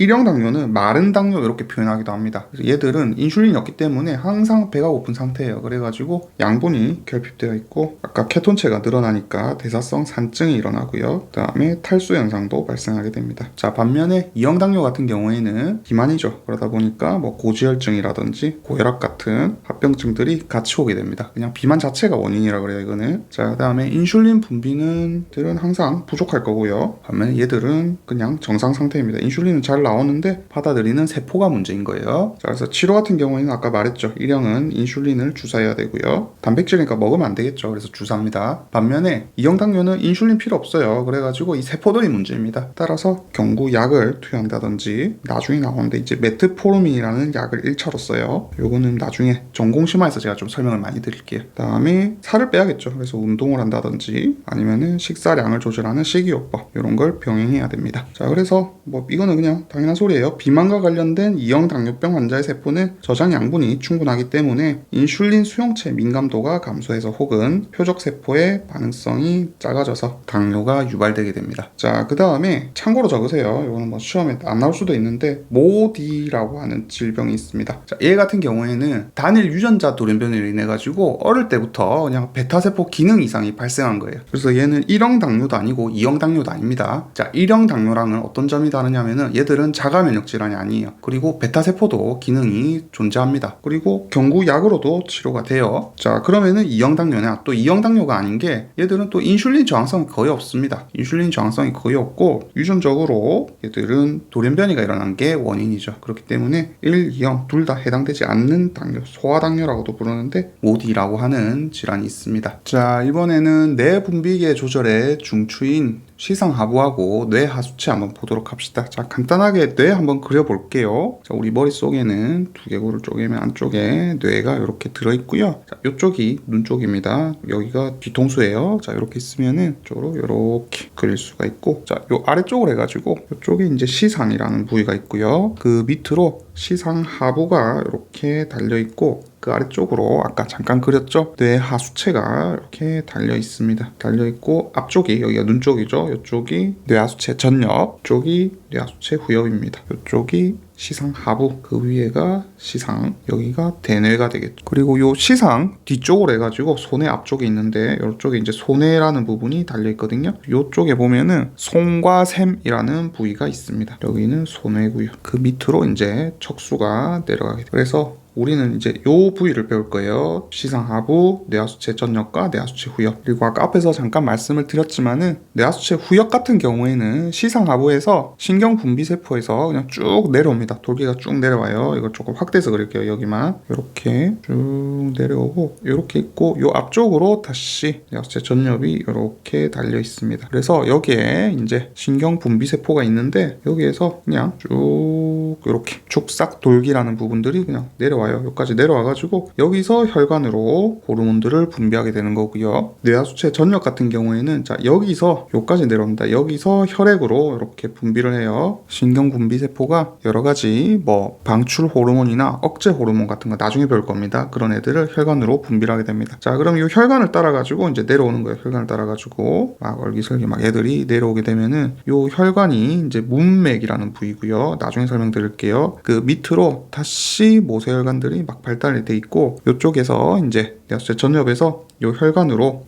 여기서 지금 내려온 호르몬 자극에 따라 가지고 다시 호르몬을 만들어 가지고 분비를 하게 됩니다. 그러면은 얘들이 이제 밖으로 빠져나와 가지고 다시 온몸으로 들어가게 되죠. 여기가 후엽, 여기가 전엽이고 차이를 아시겠죠? 후엽은 시상 하부에서 만들어진 물질이 쭉 내려와 가지고 직접 분비. 반면에 전엽 같은 경우에는 시상 하부에서 먼저 호르몬을 1차로 분비, 문맥을 통해서 그 호르몬들이 전엽까지 전달이 된 다음에 전엽에서 다시 만들어진 호르몬들이 혈액으로 분비 이렇게 되는 겁니다. 자, 그럼 이렇게 대충 위치를 잡아 놓고요. 한번 들어가 보도록 합시다. 먼저 시상하부입니다. 자, 시상하부는 척추 동물의 뇌 분비계와 신경계를 통합하는 데 중요한 역할을 하고 있고 뇌 분비샘 중에 하나로 여기 지금 뇌 안에 위치를 하고 있었죠. 그 다음에 뇌의 다른 부분하고 몸에 두루 분포하는 신경을 통해 정보를 전달받은 다음에 환경 조건에 맞는 여러 가지 내분비 신호를 내보내는 기관입니다. 자, 적혀 있는 그대로고요. 자, 그다음 뇌하수체입니다. 뇌하수체는 일단 뇌하수체 후엽부터 먼저 보도록 합시다. 이게 더 간단해요. 호르몬 2개밖에 없어가지고. 그래서 시상하부에 위치한 특정 신경 분비 세포가 얘죠. 뇌하수체 후엽에 이렇게 쭉 도착을 하면은 시상하부에서 만들어진 여기서 이제 신경 호르몬이 분비가 되게 됩니다. 혈관으로 분비가 되죠. 그래서 뇌하수체 후엽 호르몬 두 가지 앞에서 계속 나왔습니다. 항인효 호르몬하고 옥시토신 요거 좀 보도록 할게요. 자, 먼저 항인효 호르몬입니다. ADH라고도 했고 바소포르신이라고 부른다고도 했습니다. 자, 얘들은 신장에서 아쿠아포린 발현량을 늘려가지고 수분의 재흡수를 촉진하는 기능을 한다 했죠. 그래서 혈중 용질 농도를 정상적으로 유지시키는 기능을 하게 됩니다. 즉 혈장에 용질이 많았는데 물을 빨아들이기 때문에 혈장의 삼투는 오히려 감소하겠죠. 그 다음에 얘들은 또 혈관 수축 기능도 가지고 있어요. 그래서 사실 이 기능을 하는 수용체가 조금 달라요. 얘들은 V1 수용체라는 거고요. 혈관 수축은 혈관에 있는 NG입니다. 그래서 얘들은 V2 수용체라는 애들이 작용을 하게 되고요. 자, 혈관 수축 같은 경우에는 혈관에 있는 V1 수용체가 작용을 하게 됩니다. 여기에 ADH가 붙는 거예요. 그래서 뭐 피부나 내장, 전신에 있는 소동맥들 이런데 V1 수용체가 ADH를 만나게 되면은 수축을 해가지고 결국 어떻게 되느냐, 혈압이 올라가게 됩니다. 즉 탈수나 아니면 출혈, 저혈압 상황에서 ADH가 분비가 되게 되면은 지금 신장에서 물을 재흡수했고요. 혈관을 수축시켜갖고 혈압을 올렸습니다. 이렇듯 혈압을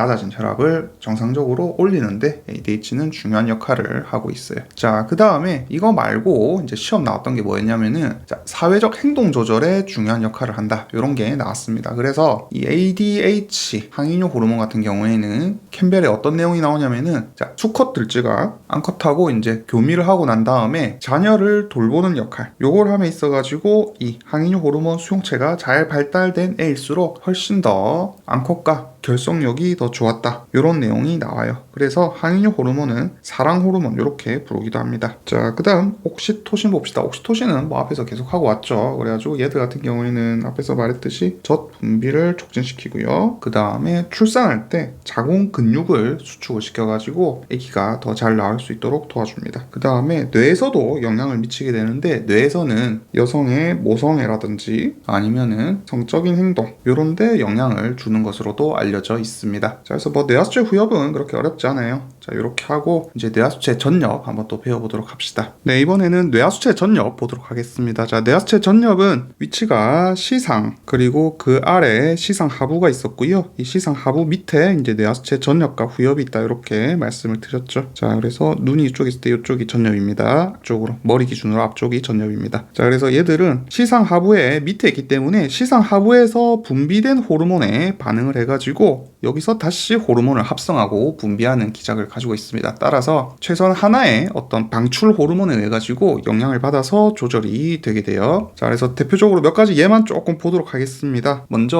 뭐 부신피질 자극 호르몬 방출 호르몬, 즉 시상하부에서 분비하는 CRH라는 놈이 있는데, 자, 얘들 같은 경우에는 전엽에서 ACTH 분비를 촉진합니다. 자, 얘들은 부신피질 자극 호르몬이에요. 그러면은 얘들이 다시 부신피질을 가가지고 코티졸의 분비를 촉진하게 됩니다. 아셨죠? 여기가 시상 하부, 여기가 뇌하수체 전엽, 여기가 목표 기관입니다. 목표 기관에서 또 다른 호르몬이 나오는 거예요. 자, 그 다음에 이번에는 뭐 GnRH 이런 거 봅시다. 자, 얘는 생식샘 자극 호르몬 방출 호르몬입니다. 고나도트로핀 릴리징 호르몬 이렇게 외우시면 되겠고, GnRH. 자, 얘들은 생식샘을 자극하기 때문에 뇌하수체 전엽에서 LH나 FSH 같은 호르몬들을 분비를 시켜가지고 생식샘에 가가지고 뭐 테스토스테론이나 에스트로겐 등 분비를 조절하게 됩니다. 자, 그 다음 성장 호르몬 방출 호르몬이 있습니다. 성장 호르몬, 그로스 호르몬을 릴리징 시키는 호르몬, 얘가 있는데, 성장 호르몬 방출 호르몬이니까 성장 호르몬을 분비를 시키겠죠. 그래서 뇌하수체 전엽에서 성장 호르몬이 분비되면은 뭐 예를 들어 가지고 간에서 IGF-1이 생성돼 가지고 성장을 유도한다든지, 아니면은 뭐 지방에서 지방을 분해한다든지, 앞에서 배웠죠. 이런 거는 근육에서 단백질을 합성한다든지, 아니면은 또 간에서 에너지를 만들어내야 되니까 포도당을 생성한다든지 이런 역할을 하게 됩니다. 자, 참고로 성장 호르몬 억제 호르몬도 있어요. GHIH 이니비터 약자에서. 자, 이런 애들이 있는데, 얘는 다른 이름으로 소마토스타틴 이렇게 부릅니다. 자, 소마토스타틴은 앞에서 본 적이 있습니다. 췌장에 제가 D세포 혹은 델타세포라고 부르는 놈이 있다고 했는데, 거기서 얘가 국소 억제 호르몬으로 분비가 되기도 하고요. 지금 시상 하부에서는 다른 역할로, 즉 뇌하수체 전엽을 억제하는 역할로 분비됩니다. 그래서 뇌하수체 전엽에서 GH를 억제를 해요. 억제를 하고, 얘뿐만 아니고 이따 뒤에서 바로 배울 건데 TSH, 즉 갑상선 자극 호르몬의 분비도 억제를 시킬 수가 있습니다. 자, 그럼 뭐 갑상선 나온 김에 또 얘기도 해봅시다. 이번에는 TRH라는 게 있습니다. 시상하부에서 갑상선 자극 호르몬 방출 호르몬이라는 게 나오는데, 자, 얘들은 다시 뇌하수체 전엽에서 TSH 갑상선 자극 호르몬을 방출시켜요. 그러면 얘들은 갑상선으로 가겠죠. 그래서 갑상선에서 우리 갑상선 호르몬이 뭐 T3, T4 이런 애들의 분비를 촉진시키게 됩니다. 참고로 또 요 TRH는요, TSH뿐만 아니라 프로락틴도 분비를 촉진시킵니다. 그러면은 프로락틴 같은 경우에는 이제 앞에서 젖 분비를 촉진시키는 호르몬이다, 이렇게 말씀을 드렸죠. 여기서는 호르몬이 나오는 건 아니고 작용을 하는 거, 이건 이따 뒤에서 다시 배울 겁니다. 여기서 배울 거예요. 어쨌든 이런 작용도 하긴 합니다. 그 다음에 프로락틴 같은 경우에는 이게 사실 억제 호르몬도 있어요. 시상하부에서 원래 PIH, 프로락틴 이니비티 호르몬이라 해서 PIH가 얘들을 억제를 해줘요. 자, 근데 얘의 정체가 뭐냐면 사실 사실 우리가 알고 있습니다. 도파민이라는 물질이에요. 도파민이 프롤락틴을 억제해줄 수가 있습니다. 그래서 프롤락틴은 원래 억제가 중심이에요. 계속해서 억제를 해야 평소에 저지 안 흐르겠죠. 그래서 도파민이 프롤락틴을 원래는 억제하지만 TRI치에 의해 가지고 프롤락틴이 분비되기도 한다. 이렇게 알고 있으시면 되겠습니다. 그 다음에 에스트로겐 있죠. 성호르몬, 여성의 성호르몬이 에스트로겐. 얘들도 무슨 역할을 하냐면은 얘들은 지금 분비에 대한 얘기고요. 프롤락틴 분비에 대한 얘기고, 에스트로겐 같은 경우에는 프롤락틴의 합성 자체를 증가시켜요. 그리고 TRH는 합성된 놈을 분비하도록 하는 역할을 해요. 이해되시죠? 그래서 만약에 아기가 젖을 빨게 된다. 자, 그러면은 도파민의 요 작용이 억제가 됩니다. 그러면서 프롤락틴이 억제되고 있던 게 풀리면서 분비가 되면서 적분비가 되게 되는 거죠. 그래서 이렇듯이 지금 많은 뇌하수체 전역 호르몬들 좀 배운 애들 있죠. 이런 애들은 다른 내분비 세포랑 내분비 샘을 조절하는 트로픽 호르몬, 자극 호르몬 역할을 하게 됩니다. 지금 다 설명을 한 거예요. 자, 그래서 뇌하수체 전역 호르몬은 그게 자극 호르몬으로 이렇게 나눌 수 있고요. 그 다음 아까 예외 이런 프롤락틴처럼 비자극 호르몬으로도 나눌 수가 있습니다. 자, 그래서 먼저 자극 호르몬 다시 한번 살펴봅시다. 얘들은 다른 내분비선의 활성을 조절하는 애들 있죠. 이런 식으로 목표 기관에 작용을 하는데, 이 목표 기관이 또 내분비선인 거예요. 그래서 뭐 대표적으로 앞에 배웠던 뭐 이런 LH, FSH 다 적어놨죠. HTH, 그 다음에 뭐 TSH 이런 애들이 있습니다. 참고로 성장 호르몬은 조금 애매합니다. 이거 밑에서 여기서 설명을 드릴게요. 얘는 조금 애매하고, 방금 설명드린 요거 세 종류, 얘들은 확실히 자극 호르몬이에요. 그래서 얘들은 지금 분비가 되기 위해서는 어떻게? 시상하부에서 문맥이라는 곳으로 이런 분비 호르몬들이, 분비 방출 호르몬들이 나온 다음에 다시 얘들이 모세혈관으로 들어가가지고 여기 뇌하수체 전엽을 지나가면서 이 호르몬들이 여기 수용체에 작용을 해서 얘들의 분비를 진을시키는 겁니다. 이해되시죠? 그래서 문맥이라는 게 뭐냐면은, 자, 문맥은 원래 우리 몸에 심장이 있고요. 심장에서 이렇게 나와가지고 목표로 하는 장기로 원래 들어가게 됩니다. 자, 그러면은 장기는 다시 혈관이 나와가지고 다시 심장으로 보내요. 그래서 심장에서는 이렇게 깨끗한 혈액을 장기로 보내주고, 장기는 산소를 사용을 하고 이산화탄소나 그 외 찌꺼기 같은 거를 다시 돌려보내죠. 그래서 이쪽이 동맥이고 이쪽이 정맥인데, 이게 아니라 장기에서 나온 다음에 심장으로 가는 게 아니고요. 다시 또 다른 장기로 들어가는 거예요. 그리고 이런 장기는 이제 모세혈관들이 이렇게 지나가거든요. 이런 식으로 모세혈관이 지나가게 됩니다. 자, 이때 그러면 요 장기와 장기 사이에 혈관 있죠. 자, 요런 기관을 문맥이라 불러요. 그래서 사람 몸에는 두 종류의 문맥이 있습니다. 지금 배운 요 하수체 문맥, 요 지금 화살표 있죠. 요쪽이 다 하수체 문맥을 의미해요. 그래서 호르몬이 주로 전달되는 곳이고요.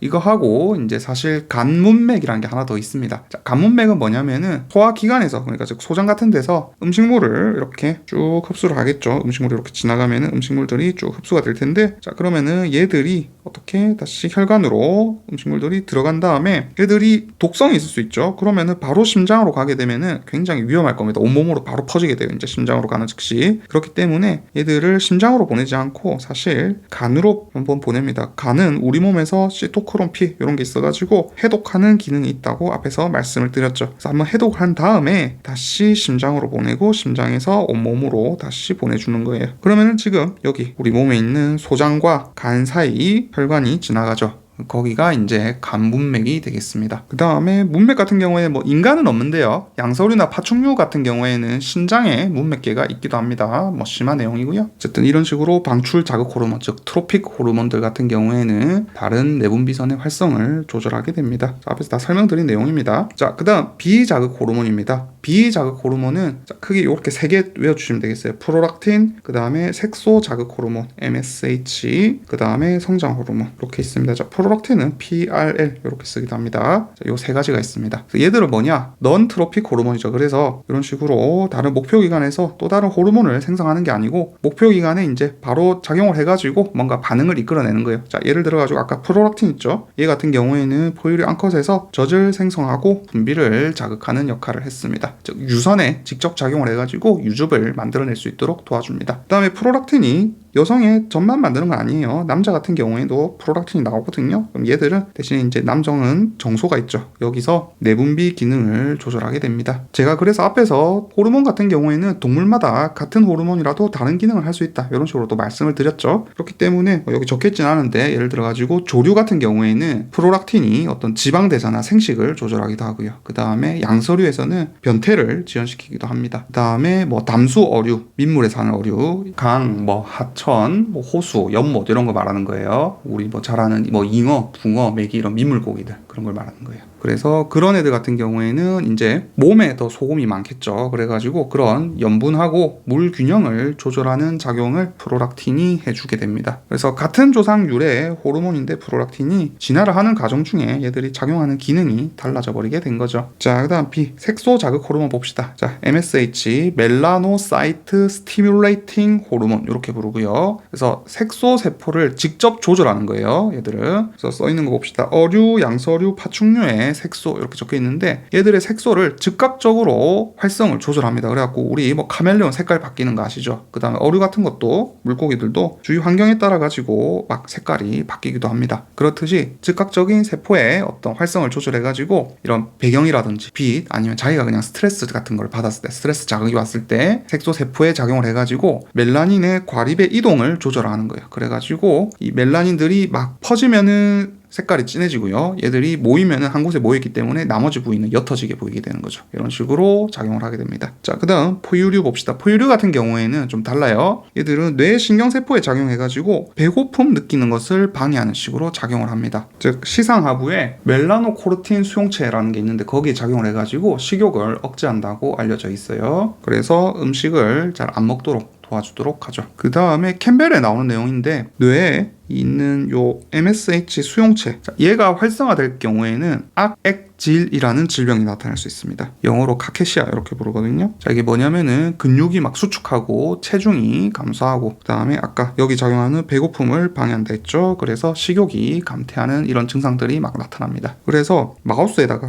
뇌에다가 인위적으로 암을 발생시켜요. 암을 발생시켜가지고 악액질이 나타나도록 만든 종양을 만들어가지고 악액질이 나타나도록 만든 쥐가 있습니다. 자, 이 쥐에다가 MSH 수용체 억제제를 처리를 한 거예요. 얘 MSH가 달라붙지 못하도록 억제제 물질을 처리를 하니까 악액질이 나타나지 않은 거죠. 즉 얘가 지금 원래 발생학적으로 종양이 나타나가지고 있기 때문에 종양을 인위적으로 만들어줬기 때문에 악액질이 나타나야 되는데 발생하는 과정 중에 얘들을 처리를 해버리니까 악액질이 나타나지 않는다. 뭐 이런 내용이 캠벨에 나옵니다. 그래서 결론적으로 이 수용체가 악액질과 관련이 있다. 이게 그냥 결론이에요. 자, 그 다음 성장 호르몬 한번 봅시다. 자, 성장 호르몬은 일단은 비자극 호르몬 작용 요거를 중심적으로 봐야 됩니다. 아까 위에서 배웠죠? 비자극 호르몬, 자극 호르몬 차이. 그래서 비자극 호르몬으로 작용할 때는 얘들은 혈당을 증가시키고요. 앞에서 다 배웠습니다. 그 다음에 어떤 아미노산을 흡수하도록 세포를 자극하게 돼요. 자, 하지만은 얘들은 또 약간 다른 게 자극 호르몬으로 작용도 하긴 합니다. 이게 메인이긴 한데 얘 작용도 해요. 그래서 아까 봤죠? 간에서 IGF-1 같은 거 요런 거를 만들어내는데 문제는 간은 사실 내분비샘으로 보진 않아요. 간은 그냥 대사기관으로 봅니다. 그래서 얘들이 이제 GH가 간을 자극해가지고 IGF-1을 만들어내지만은 이거를 그냥 자극 호르몬의 작용으로 보는 게 아니라 비자극 호르몬 작용을 더 메인으로 보기 때문에 성장 호르몬은 비자극 호르몬으로 분류를 하게 됩니다. 어쨌든 성장인자 같은 거를 또 처리를 하게 되면은 기능적으로는 뼈나 아니면 연골 이런 거의 성장을 촉진시키게 되죠. 뭐 연골 아시죠? 뼈에 이제 바깥에 붙어 있는 부분입니다. 우리 물렁뼈라고 부르는 거 있죠. 닭다리 같은 거 먹다 보면은 그 부분이 연골이에요. 자, 그 다음에 과다증 있는데 과다증 같은 경우는 성장 호르몬이 이제 과다하게 되면은 이게 시기별로 조금 다르게 나타납니다. 그래서 유년기에 어릴 때 성장 호르몬이 과다하면은 거인증이 걸리게 되고 그 다음에 성인이 되게 되면은 성인의 성장 호르몬이 과다하게 되면은 말단 비대증이 나타납니다. 앞에서 했던 것 같네요. 그 다음에 결핍증이 생기게 되면은 몸이 크지 않겠죠. 그래서 외소증에 걸리게 됩니다. 자, 이번에는 갑상샘의 조절 한번 보도록 합시다. 자, 갑상샘은 우리 몸의 그 목에 있습니다. 목 기도 앞쪽에 얘가 이렇게 뺑 하고 둘러싸고 있어요. 기도가 이렇게 있으면은 갑상샘이 이렇게 뺑 둘러싸고 있습니다. 대칭 형태로 이렇게 둘러싸고 있고요. 약간 나비 모양으로 이렇게 둘러싸고 있다 생각하시면 되겠어요. 요 바로 위에 이제 후두라는 부분이 있고요. 그래서 사람 목이 있으면은 목 거의 바로 아래 이렇게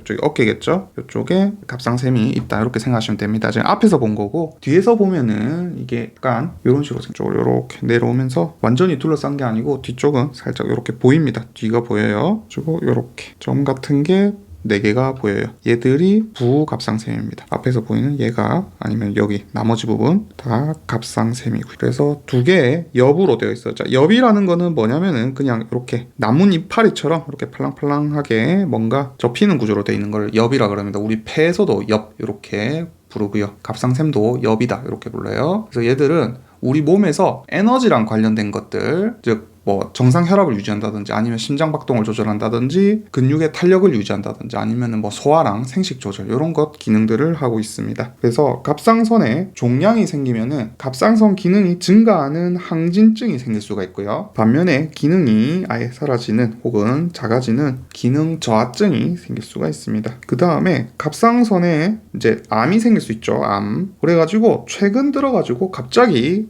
젊은 사람들 갑상선 암 발병 비율이 늘었어요. 왜 늘었냐 이래가지고 예전에 충남대인가 충북대인가 면접 문제로 나온 적이 있었거든요. 그 답이 뭐냐면은 그냥 검사를 늘려서 그래요. 검사를. 별거 아니었죠. 뭐 답을 알면 쉬운데 모르면은 이제 어려운 뭐 문제긴 했습니다. 자, 그 다음에 이 갑상선에서는 혹은 갑상샘에서는 요오드를 사용해가지고 갑상샘 호르몬들이 막 나오죠. 그래서 우리 몸에서 유일하게 요오드를 사용하는 화학 구조가 T3, T4, 즉 갑상선 호르몬들이 되겠습니다. 그래서 앞에서 배웠지만은 TRH에 의해 가지고 시상하부의 TRH에 의해 가지고 뇌하수체 전엽이 자극을 받게 되면은 뇌하수체 전엽에서 TSH를 분비한다 그랬죠. 자, 얘들 다른 말로 티로트로핀 이렇게 부르기도 합니다. 그러면은 얘들이 갑상샘 자극 호르몬이니까 갑상샘을 자극을 하겠죠. 그러면서 얘들이 갑상샘이 자극을 받으니까 아까 기능 즉 대사율이 증가를 하게 되고 그러면서 다시 증가된 대사율 및 이런 호르몬들은 어떤 기능을 하냐 다시 음성 대목이 으로 시상하부하고 뇌하수체 전엽에 작용을 해가지고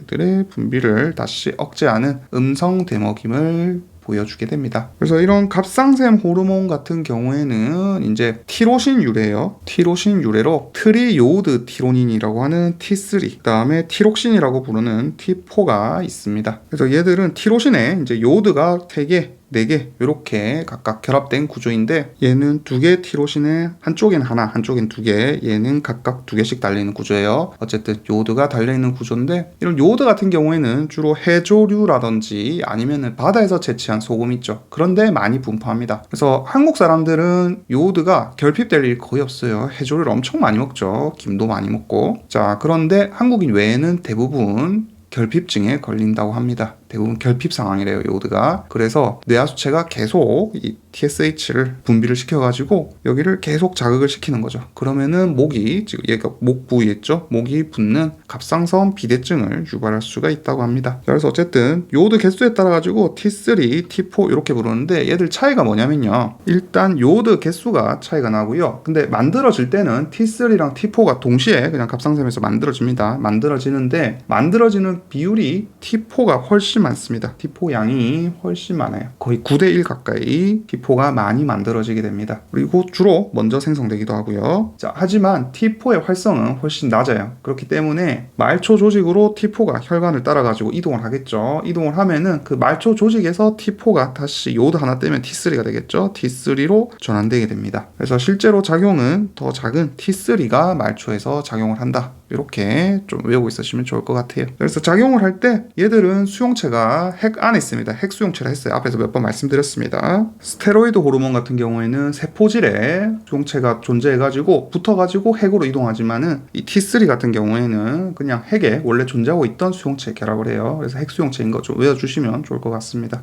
그래서 어쨌든 얘들이 작용을 하게 되면은 간이나 근육 같은 데서 이제 작용을 하게 되죠. 그래가지고 뭐 간이면은 세포호흡 아니면은 뭐 근육 같은 경우에는 뭐 물질 대사 이런 것들을 촉진을 해가지고 기초 대사량을 증가시킵니다. 그리고 주로 지방보다는 탄수화물의 대사를 주로 촉진을 시켜요. 간이랑 근육이죠. 그다음에 얘들은 발생 그리고 생장하는 동안에 아미노산에 흡수하고 단백질의 합성을 또 촉진하는 기능을 하게 됩니다. 문자 그대로예요. 자, 그 다음 갑상선과 관련된 질병 좀 보도록 합시다. 자, 먼저 크레틴병이라는 게 있습니다. 크레티니즘 이렇게 부르는데 자, 얘 같은 경우에는 사람의 이제 배아 아니면은 성장기에 있는 애들 있죠. 그런 사람들에게 티록신이 이제 결핍이 생기는 거예요. 그렇게 되면은 어릴 때 티록신이 결핍되기 때문에 대사가 떨어지게 되죠. 그러면서 신체 성장이 저하되고요. 뇌 발달에도 문제가 생겨가지고 지능 저하가 일어나게 됩니다. 지능 발달이 지연되게 돼요. 즉 기능 저하증이 생기게 되는 거죠. 그래서 얘들은 증이 이제 성인이 돼도 키가 작고 얼굴이 약간 부어있는 부종이 있습니다. 이런 특징이 있고요. 자, 그 다음에 갑상선 기능 항진증 한번 봅시다. 항진증은 고도의 티록신이 분비돼가지고 이게 막 더 과해진 거예요. 항진 기능된 겁니다. 자, 그래서 대표적으로 그레이브스 병이라는 게 있습니다. 얘들은 자가 면역 질환의 일종이에요. 자가 면역 질환의 일종으로 갑상선 세포에 이제 갑상선 자극 호르몬이 원래 붙어가지고 밑으로 이제 갑상선을 자극하게 되죠. 그러면 신호 전달을 주게 됩니다. 자, 그런데 문제는 뭐다? 여기에 이제 얘가 붙어야 되는데 항체가 여기에 붙어버리는 거예요. 자, 항체는 이제 앞에서 몇 번 배웠죠. 면역과 관련된 단백질입니다. 어쨌든 얘들이 달라붙게 되면은 보통 붙으면 이게 억제하는 기능이 있을 수 있고요. 얘를 자극하는 기능이 있을 수 있습니다. 자, 이거는 그때그때 외워야 되는데 어쨌든 문제는 얘들은 자극하는 기능을 가지고 있어요. 그래가지고 이게 티록신 분비가 이 세포가 계속 밑으로 신호 전달을 일으켜가지고 티록신의 분비가 증가하는 겁니다. 그러면 어떻게 되느냐? 자, 갑상선 기능이 강화된 증상이 나타나게 되겠죠. 그래서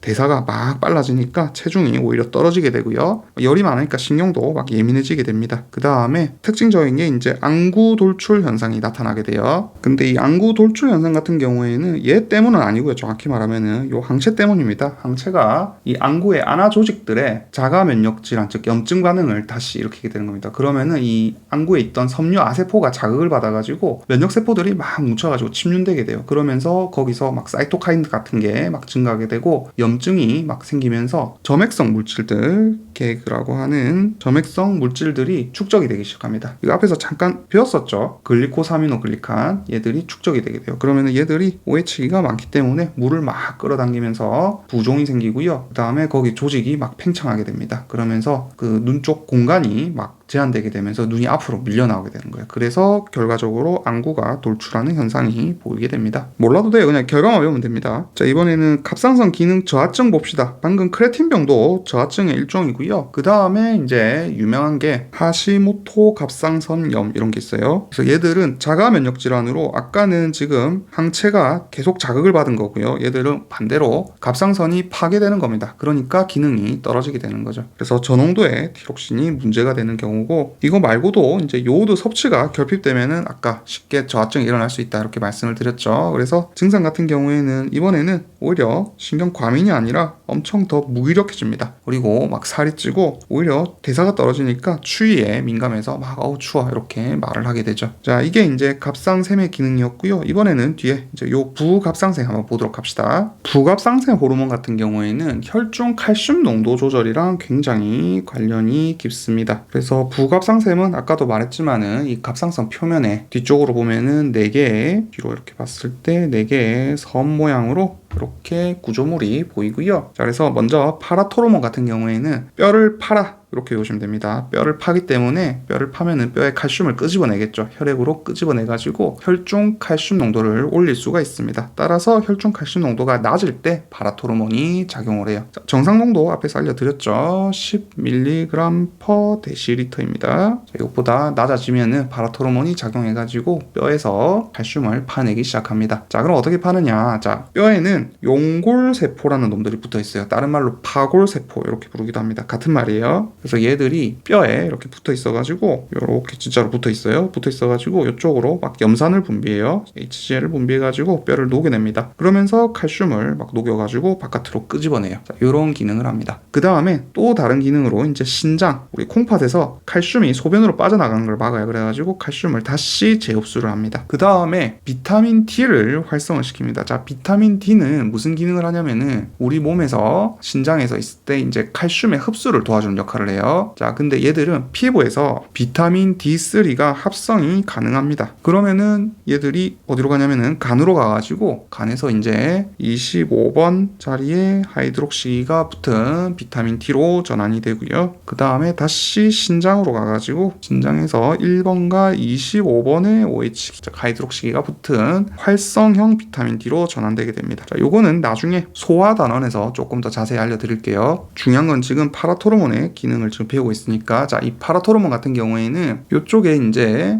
1알파 하이드록실레이즈라고 하는 효소가 작용을 해가지고 이 과정을 도와주게 되는데, 이 파라토르몬이 얘들의 활성을 도와주게 됩니다. 자, 어쨌든 이렇게 이제 활성화된 비타민 D는 또 무슨 역할을 하냐면은 소장에 가가지고요, 칼슘을 우리가 섭취를 하면은 얘들의 흡수를 도와주게 됩니다. 그 다음에 아까 파라토르몬도 신장에서 칼슘 재흡수를 촉진시켰지만 얘들도 약간 상대적으로 약하게 신장에서 칼슘의 재흡수를 조절하게 됩니다. 재흡수 기능은 보통 파라토르몬이 더 세요. 이건 좀 약합니다. 신장에서 재흡수 기능은. 하지만 하긴 해요. 그래서 비타민 D 같은 경우에는 우리 몸이 이제 정상적인 항상성 상태를 가지고 있다. 자, 그럴 경우에는 뼈 형성을 촉진합니다. 일반적으로는 뼈 형성을 촉진해요. 그래서 우리 골다공증이 있는 환자들한테 비타민 D를 처방이 나오기도 합니다. 자, 하지만은 혈중 칼슘 농도가 감소하게 되면요, 얘들은 다시 이제 파라토르몬하고 같이 뼈에서 칼슘 방출을 증가시켜가지고 결론적으로 혈중 칼슘 농도를 증가시키는 방향으로 도와주게 됩니다. 결론은 혈중 칼슘 농도를 증가시킨다. 그래서 비타민 D 먹을 때 칼슘도 꼭 같이 섭취를 해라, 이렇게 권하죠. 자, 그 다음 칼시토닌 봅시다. 칼시토닌 같은 경우에는 부갑상샘이 아니라 갑상샘에서 분비됩니다. 대신에 파라토르몬하고 기량작용을 해요. 그래서 얘는 외울 때 저는 뼈를 튼튼 칼시토닌, 뼈를 팔아, 이렇게 외웠었거든요. 아무튼 뭐 알아서 외우시고, 얘들은 혈중 칼슘 농도가 반대로 높을 때 분비되는 애들입니다. 그래가지고 용골세포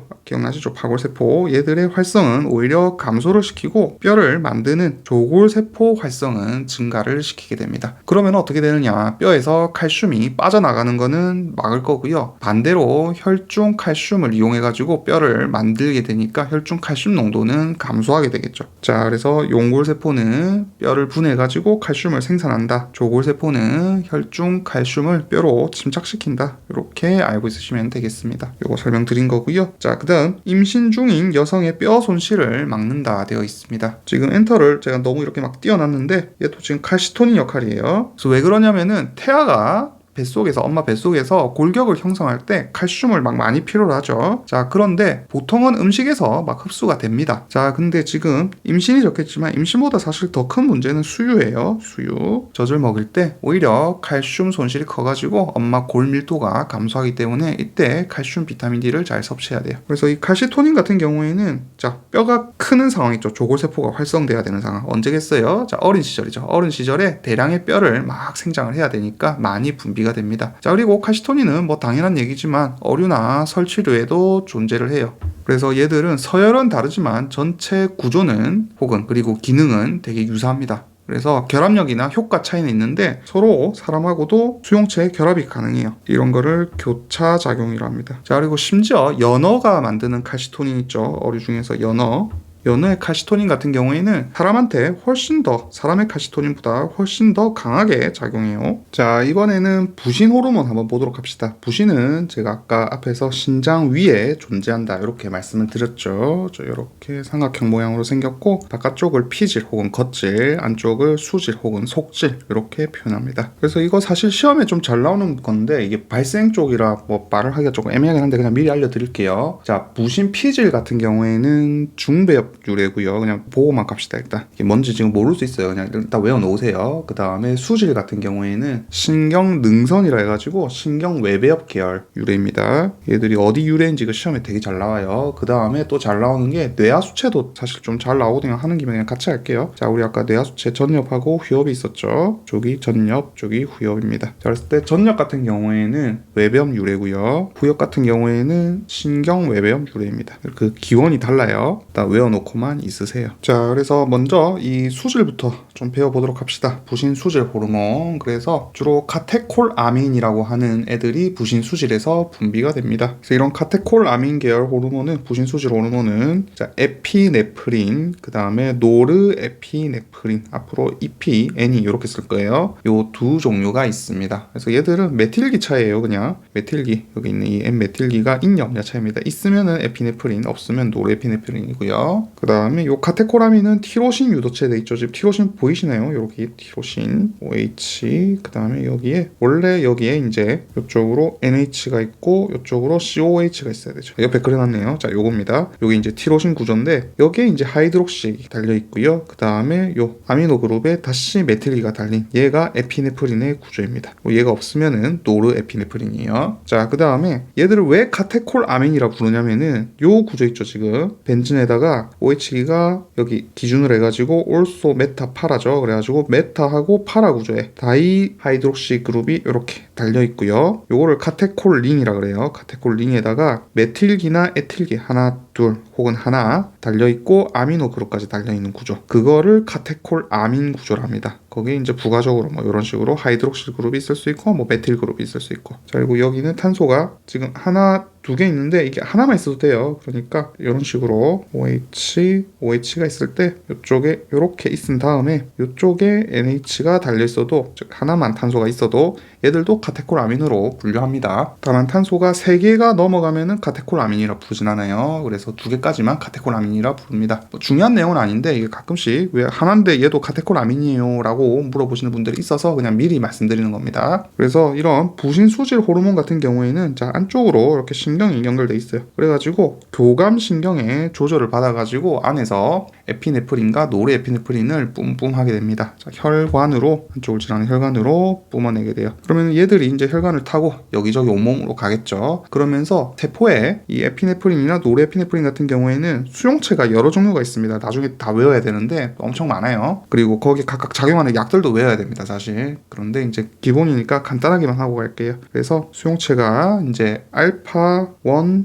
알파 2, 베타 1, 베타 2 일단 여기까지만 외웁시다. 기본반에서는 이런 수용체가 있습니다. 그래서 조직별로 이 수용체에 따라 가지고 서로 다르게 에피네프린이 작용을 하게 돼요. 밑에서 이제 그거 배워볼 겁니다. 자, 먼저 간이랑 근육 같은 경우에는 글리코겐을 포도당으로 분해하는 기능을 합니다. 그 다음에 지방세포에서는 또 지방산의 방출을 증가시켜요. 그러면은 이렇게 방출된 포도당이나 지방산 같은 경우에는 체세포의 에너지원으로 쓸 수 있도록 도와주게 되겠죠. 그래서 약간만 알려드리면은 간 같은 경우에는 간에 이제 베타 수용체라는 애들이 달려 있는데 자, 거기에 작용하게 되면은 밑으로 신호 전달이 내려가지고 PKA 경로를 활성화시키게 됩니다. 그 다음에 수용체가 여러 개 있을 수 있어요. 지금 PKA 경로는 아까 베타 수용체였고요. 만약에 알파 수용체 에피네프린이 작용을 했다 칩시다. 그러면은 얘들은 밑으로 신호 전달이 가면서 칼슘 칼모듈린 복합체 활성을 통해 가지고 글리코겐을 분해시킵니다. 그래가지고 포도당을 생성시키고 이 간에서 생성된 포도당은 혈관을 따라 다른 곳으로 가가지고 다른 세포에 연료로 공급이 되게 됩니다. 자, 반면에 근육은요 베타 수용체가 있어요. 베타 수용체가 있고 여기에 이제 피가 작용하게 되면은 글리코겐을 분해를 하는데 얘들은 자기가 그 포도당을 그냥 자기가 씁니다. 연료로 사용을 하게 돼요. 자, 그 다음 뭐 심장박동, 호흡, 혈압 이런 것들을 증가시킬 수가 있고요. 그래서 우리 긴장하면은 막 두근두근대고 막 심장이 막 뛰고 막 숨도 가빠지고 이러죠. 일단 에피네프린 작용 때문에 그렇습니다. 자, 그 다음 얘들이 또 기능이 이제 혈관의 평활근을 이완시킨다 이렇게 나와 있습니다. 즉 심장, 뇌, 골격근 자, 이런 데서는 혈관 평활근을 이완시켜가지고 혈류량을 증가시켜줘요. 자, 하지만 여기 또 거꾸로 돼 있죠. 혈관의 평활근을 수축시킨다 돼 있는데 자, 여기는 이런 데 아닌 부분 즉 피부나 아니면 소화기관 그 다음에 신장, 콩팥 자, 이런 데서는 혈관 평활근이 알파 수용체가 작용해가지고 평활근이 수축하게 됩니다. 그러면서 혈류량이 반대로 감소하게 돼요. 그럼 대충 우리 긴장했을 때 생각해보면 알 수 있겠죠. 긴장하면은 머리가 막 빨리빨리 돌아가고 막 달리기도 빨라지고 심장도 막 펌핑질하고 그럽니다. 자, 반면에 그와 필요 없는 거 피부 굳이 막 혈류를 보낼 필요 없겠죠. 소화기관 지금 바빠 죽겠는데 급한 상황에서 음식을 소화시킬 여력이 없습니다. 자, 그 다음 신장 싸움하고 막 이런 상황에서 지금 막 동물한테 쫓기는 상황이에요. 그런 상황에서 지금 막 오줌이 갑자기 편안하게 막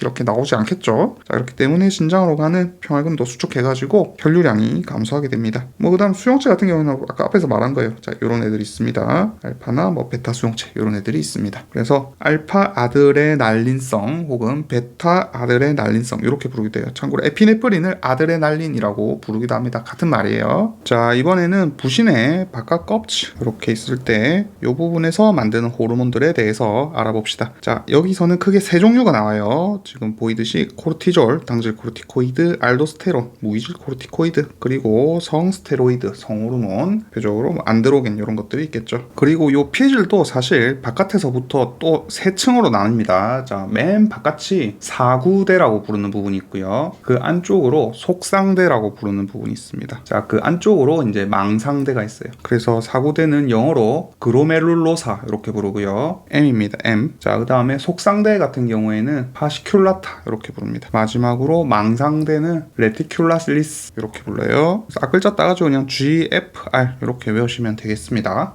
각각 여기서 이제 합성되는 게 달라서 좀 외우라는 건데, 사구대에서는 이제 알도스테론, 속상대에서는 코티졸, 그다음에 망상대에서 이제 안드로겐 같은 성호르몬, 스테로이드 이렇게 합성돼요. 이런 게 이제 편입에 사실 나와요. 이런 지엽적인 것들이. 자, 요거는 그러면 일단 원래 이런 건 이제 심화해서 배우는 거고, 자, 우리 일단 기본반이니까 뭐 코티솔부터 다시 한번 차근차근 배워봅시다. 자, 우선 코티솔은 장기간의 어떤 스트레스를 받을 때 이제 거기에 대응하는 호르몬이다 이렇게 생각하시면 되겠어요. 그래서 우리 스트레스를 받으면은 이제 어떤 게 스트레스냐면은 우리가 배가 고픈 거 있죠. 음식이 없는 거, 영양이 없는 거, 이런 것도 스트레스가 될 겁니다. 그래서 이런 영양이 없는 상황에서 포도당을 확보를 해가지고 우리 뇌가 포도당을 제일 좋아하거든요. 제일 많이 쓰기도 하고. 그래서 뇌에게 이제 포도당을 공급하기 위한 작용을 한다. 이렇게 조금 생각을 하시면 편할 거예요. 그래서 단백질이랑 지방의 분해는 증가를 시키고요. 반면에 포도당은 만들기 위해서 포도당 신생 합성 과정은 촉진을 시킵니다. 그리고 또 반대로 말초 조직 있죠. 뇌 말고 다른 조직들. 거기서는 포도당 사용을 오히려 감소시켜요. 그러면서 혈당은 증가하게 됩니다. 그래서 최종적으로 뇌가 당을 사용할 수 있도록 도와주게 됩니다. 자, 그 다음 면역 억제 및 지속되는 스트레스 이렇게 나와 있는데, 뭐 장기간의 단식이라든지 아니면은 장기간 동안 막 엄청 힘든 운동을 한다든지 이런 거예요. 자, 이랬을 때 체내 반응을 매개하게 됩니다. 그래서 아까도 앞에서 말했듯이 포도당 에너지를 우선 확보를 하려고 하고요. 그 다음에 우리 몸의 항상성을 또 유지하려고 합니다. 특히 혈압 같은 거 유지하기 위해서 에피네프린 효과를 강화시키기도 하고요. 그 다음에 면역 반응이라든지 아니면은 염증 반응이 과도해지는 거 있죠. 이런 것들을 다 억제를 하게 됩니다. 그래가지고 면역 반응을 억제시키기 위해서 사이토카인 같은 거를 감소시킨다든지 아니면은 면역 반응 자체를 또 억제를 시켜주게 됩니다. 자, 이게 코르티졸의 역할이고요. 요걸 이용해가지고 사실 스테로이드 계열의 의약품을 감기 같은 거 걸렸을 때 염증 생기지 말라고 막 먹기도 하죠. 혹은 피부에 염증이 생겼을 때 우리 연고로 스테로이드 호르몬을 바르기도 합니다. 자, 그 다음 알도스테론 봅시다. 무기질 코르티코이드 이렇게 나와 있는데, 자, 얘들은 염의 재흡수를 촉진한다 이렇게 배우시면 되겠어요. 여기서 염이라면 주로 나트륨을 의미합니다. 그래서 나트륨을 재흡수하고 칼륨은 반대로 배출을 시키게 됩니다. 그러니까 나트륨이 재흡수되면은 이거 따라가지고 물이 들어오거든요. 요거는 거의 같은 방향이다 외워주셔도 좋아요. 나트륨 재흡수 이꼬르 물도 간접적으로 재흡수를 촉진하게 됩니다. 자, 그런데 우리 뇌하수체 전엽에서 분비되었던 ACTH 있죠. 자, 얘 같은 경우에는 알도스테론이 아니라 주로 코티솔 분비를 촉진시키게 됩니다. 그래서 알도스테론 분비 조절은 뇌하수체 전엽에 의한 조절하고는 크게 상관이 없어요. 이 정도는 잠깐 상식으로 좀 알아가시면 좋을 것 같고요. 자, 그 다음에 뭐 성스테로이드 얘 같은 경우에는 이제 안드로겐 이다 보니까 성적인 어떤 발달이라든지 아니면은 생식을 하는 생식력 이런 거를 이제 자극하게 되죠. 그리고 참고로 안드로겐이라 하면은 보통은 남성 호르몬을 얘기합니다. 그런데 남성 호르몬이라고 해가지고 남성한테만 존재하는 거 아니에요. 여자도 있습니다. 보통 남성형 형질을 유도하는 스테로이드 호르몬을 안드로겐 이렇게 정의를 하긴 하는데, 여성도 나온다는 거 알고 있으시고요. 대표적으로 뭐 안드로겐에는 테스토스테론, 그 다음에 DHT라고 부르는 디하이드로 테스토스테론, 그 다음에 안드로스텐디온 이런 물질들이 있습니다. 보통 근데 안드로겐이라 하면은 테스토스테론을 의미하긴 해요. 하지만 이런 애들도 포함된다는 거는 알고 있으세요. 자, 그 다음 스트레스와 부신 한번 보도록 합시다. 자, 그래서 단기간 스트레스에 대해 가지고 부신 수질이 이제 반응을 하게 될 수가 있습니다. 그래서 스트레스 자극이 오면은 시상 하부가 이제 신경에 어떤 충격을 보내 가지고 부신 수질을 활성화시킵니다. 그러면은 부신 수질이 에피네프린하고 노르에피네프린을 분비하게 되죠. 즉 우리가 갑자기 공포의 대상, 막 사자 같은 거를 야생에서 마주친 거예요. 자, 그러면은 이런 게 이제 단기 스트레스가 되겠죠. 그러면은 심장이 막 벌렁벌렁하고 빨리 도망가야겠다 생각이 들고 이 상황을 어떻게 하지 하고 갑자기 머리가 팡팡팡 돌기 시작하죠. 자, 하지만은 이거는 지금 단기간 스트레스고요. 장기간 스트레스 같은 경우에는 이번에는 부신 피질이 반응을 하게 됩니다. 위에서 배웠죠? 그래서 스트레스 자극이 오게 되면은 시상하부가 이제 호르몬 신호를 가지고 부신 피질을 이제 활성화시키게 됩니다. 자, 그러면은 부신 피질이 글루코코르티코이드, 즉 코티졸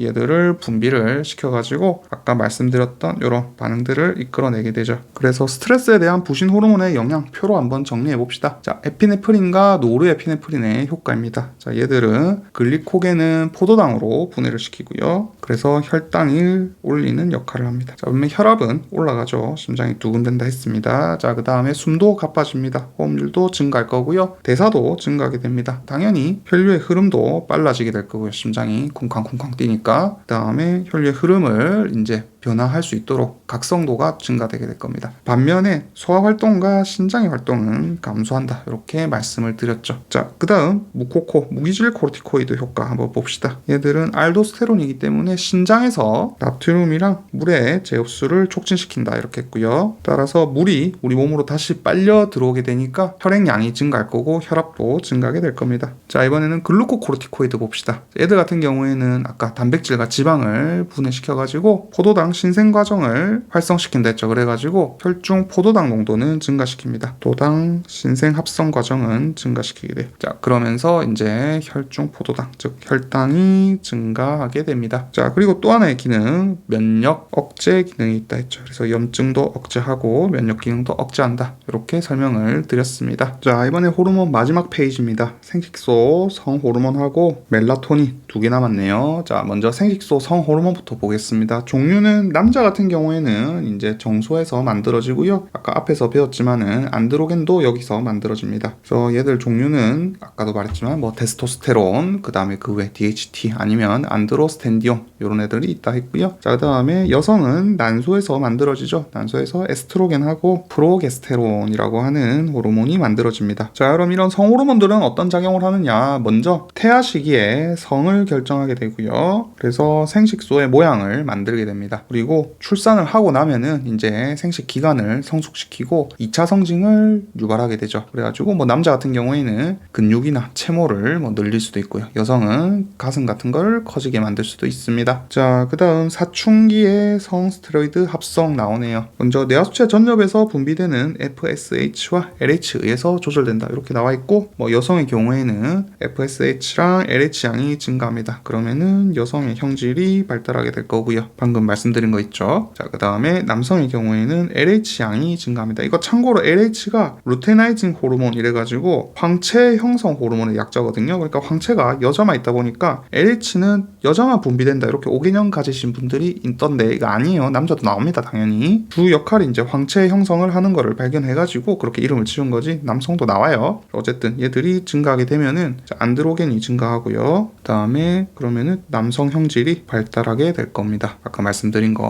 뭐 근육이 커진다든지 체모가 난다든지 이런 것들, 목소리가 굵어진다든지 이런 것들이 오게 됩니다. 자, 그 다음 4번 내분비계 교란 물질이 있는데 뭐 이거 시험 안 나와요. 자, 어떤 게 있냐면은 DES를 해가지고 디에틸스틸 베스트롤이라는 물질이 있습니다. 그래가지고 먼저 DES 같은 경우에는 이거는 그 인공적으로 만든 그냥 에스트로겐이에요. 그래서 에스트로겐의 합성물이다. 이렇게 알고 쓰시면 되겠고 수용체에 이제 강하게 붙어가지고 되게 센 에스트로겐 효과를 나타내게 됩니다. 그래서 유산 방지 목적으로 인부한테 투여하는 약물이고요. 그런데 부작용이 있어가지고 지금은 사용을 안 해요. 어떤 부작용이 생겼냐면은 자, 얘들이 너무 세다 보니까 태아 생식기 발달을 이상을 일으키는 거예요. 그래가지고 여자애기 같은 경우에는 질암을 일으킬 수 있고요. 남자애들 같은 경우에는 너무 여성 호르몬이 세다 보니까 생식기가 이상해지는 겁니다. 생식기 이상 증상이 관찰이 돼요. 그래가지고 지금은 사용을 안 합니다. 그 다음 비스페놀 A 있는데 자, 얘들 같은 경우에는 플라스틱 원료입니다. 그래서 쉽게 말해서 환경 호르몬 들어보셨죠? 이게 환경 호르몬이에요. 그래서 플라스틱에다가 우리 막 뜨거운 물 같은 거 혹은 뜨거운 가열 같은 걸 해가지고 음식을 이제 만들게 되면은 얘들이 이제 노출이 되는 거죠.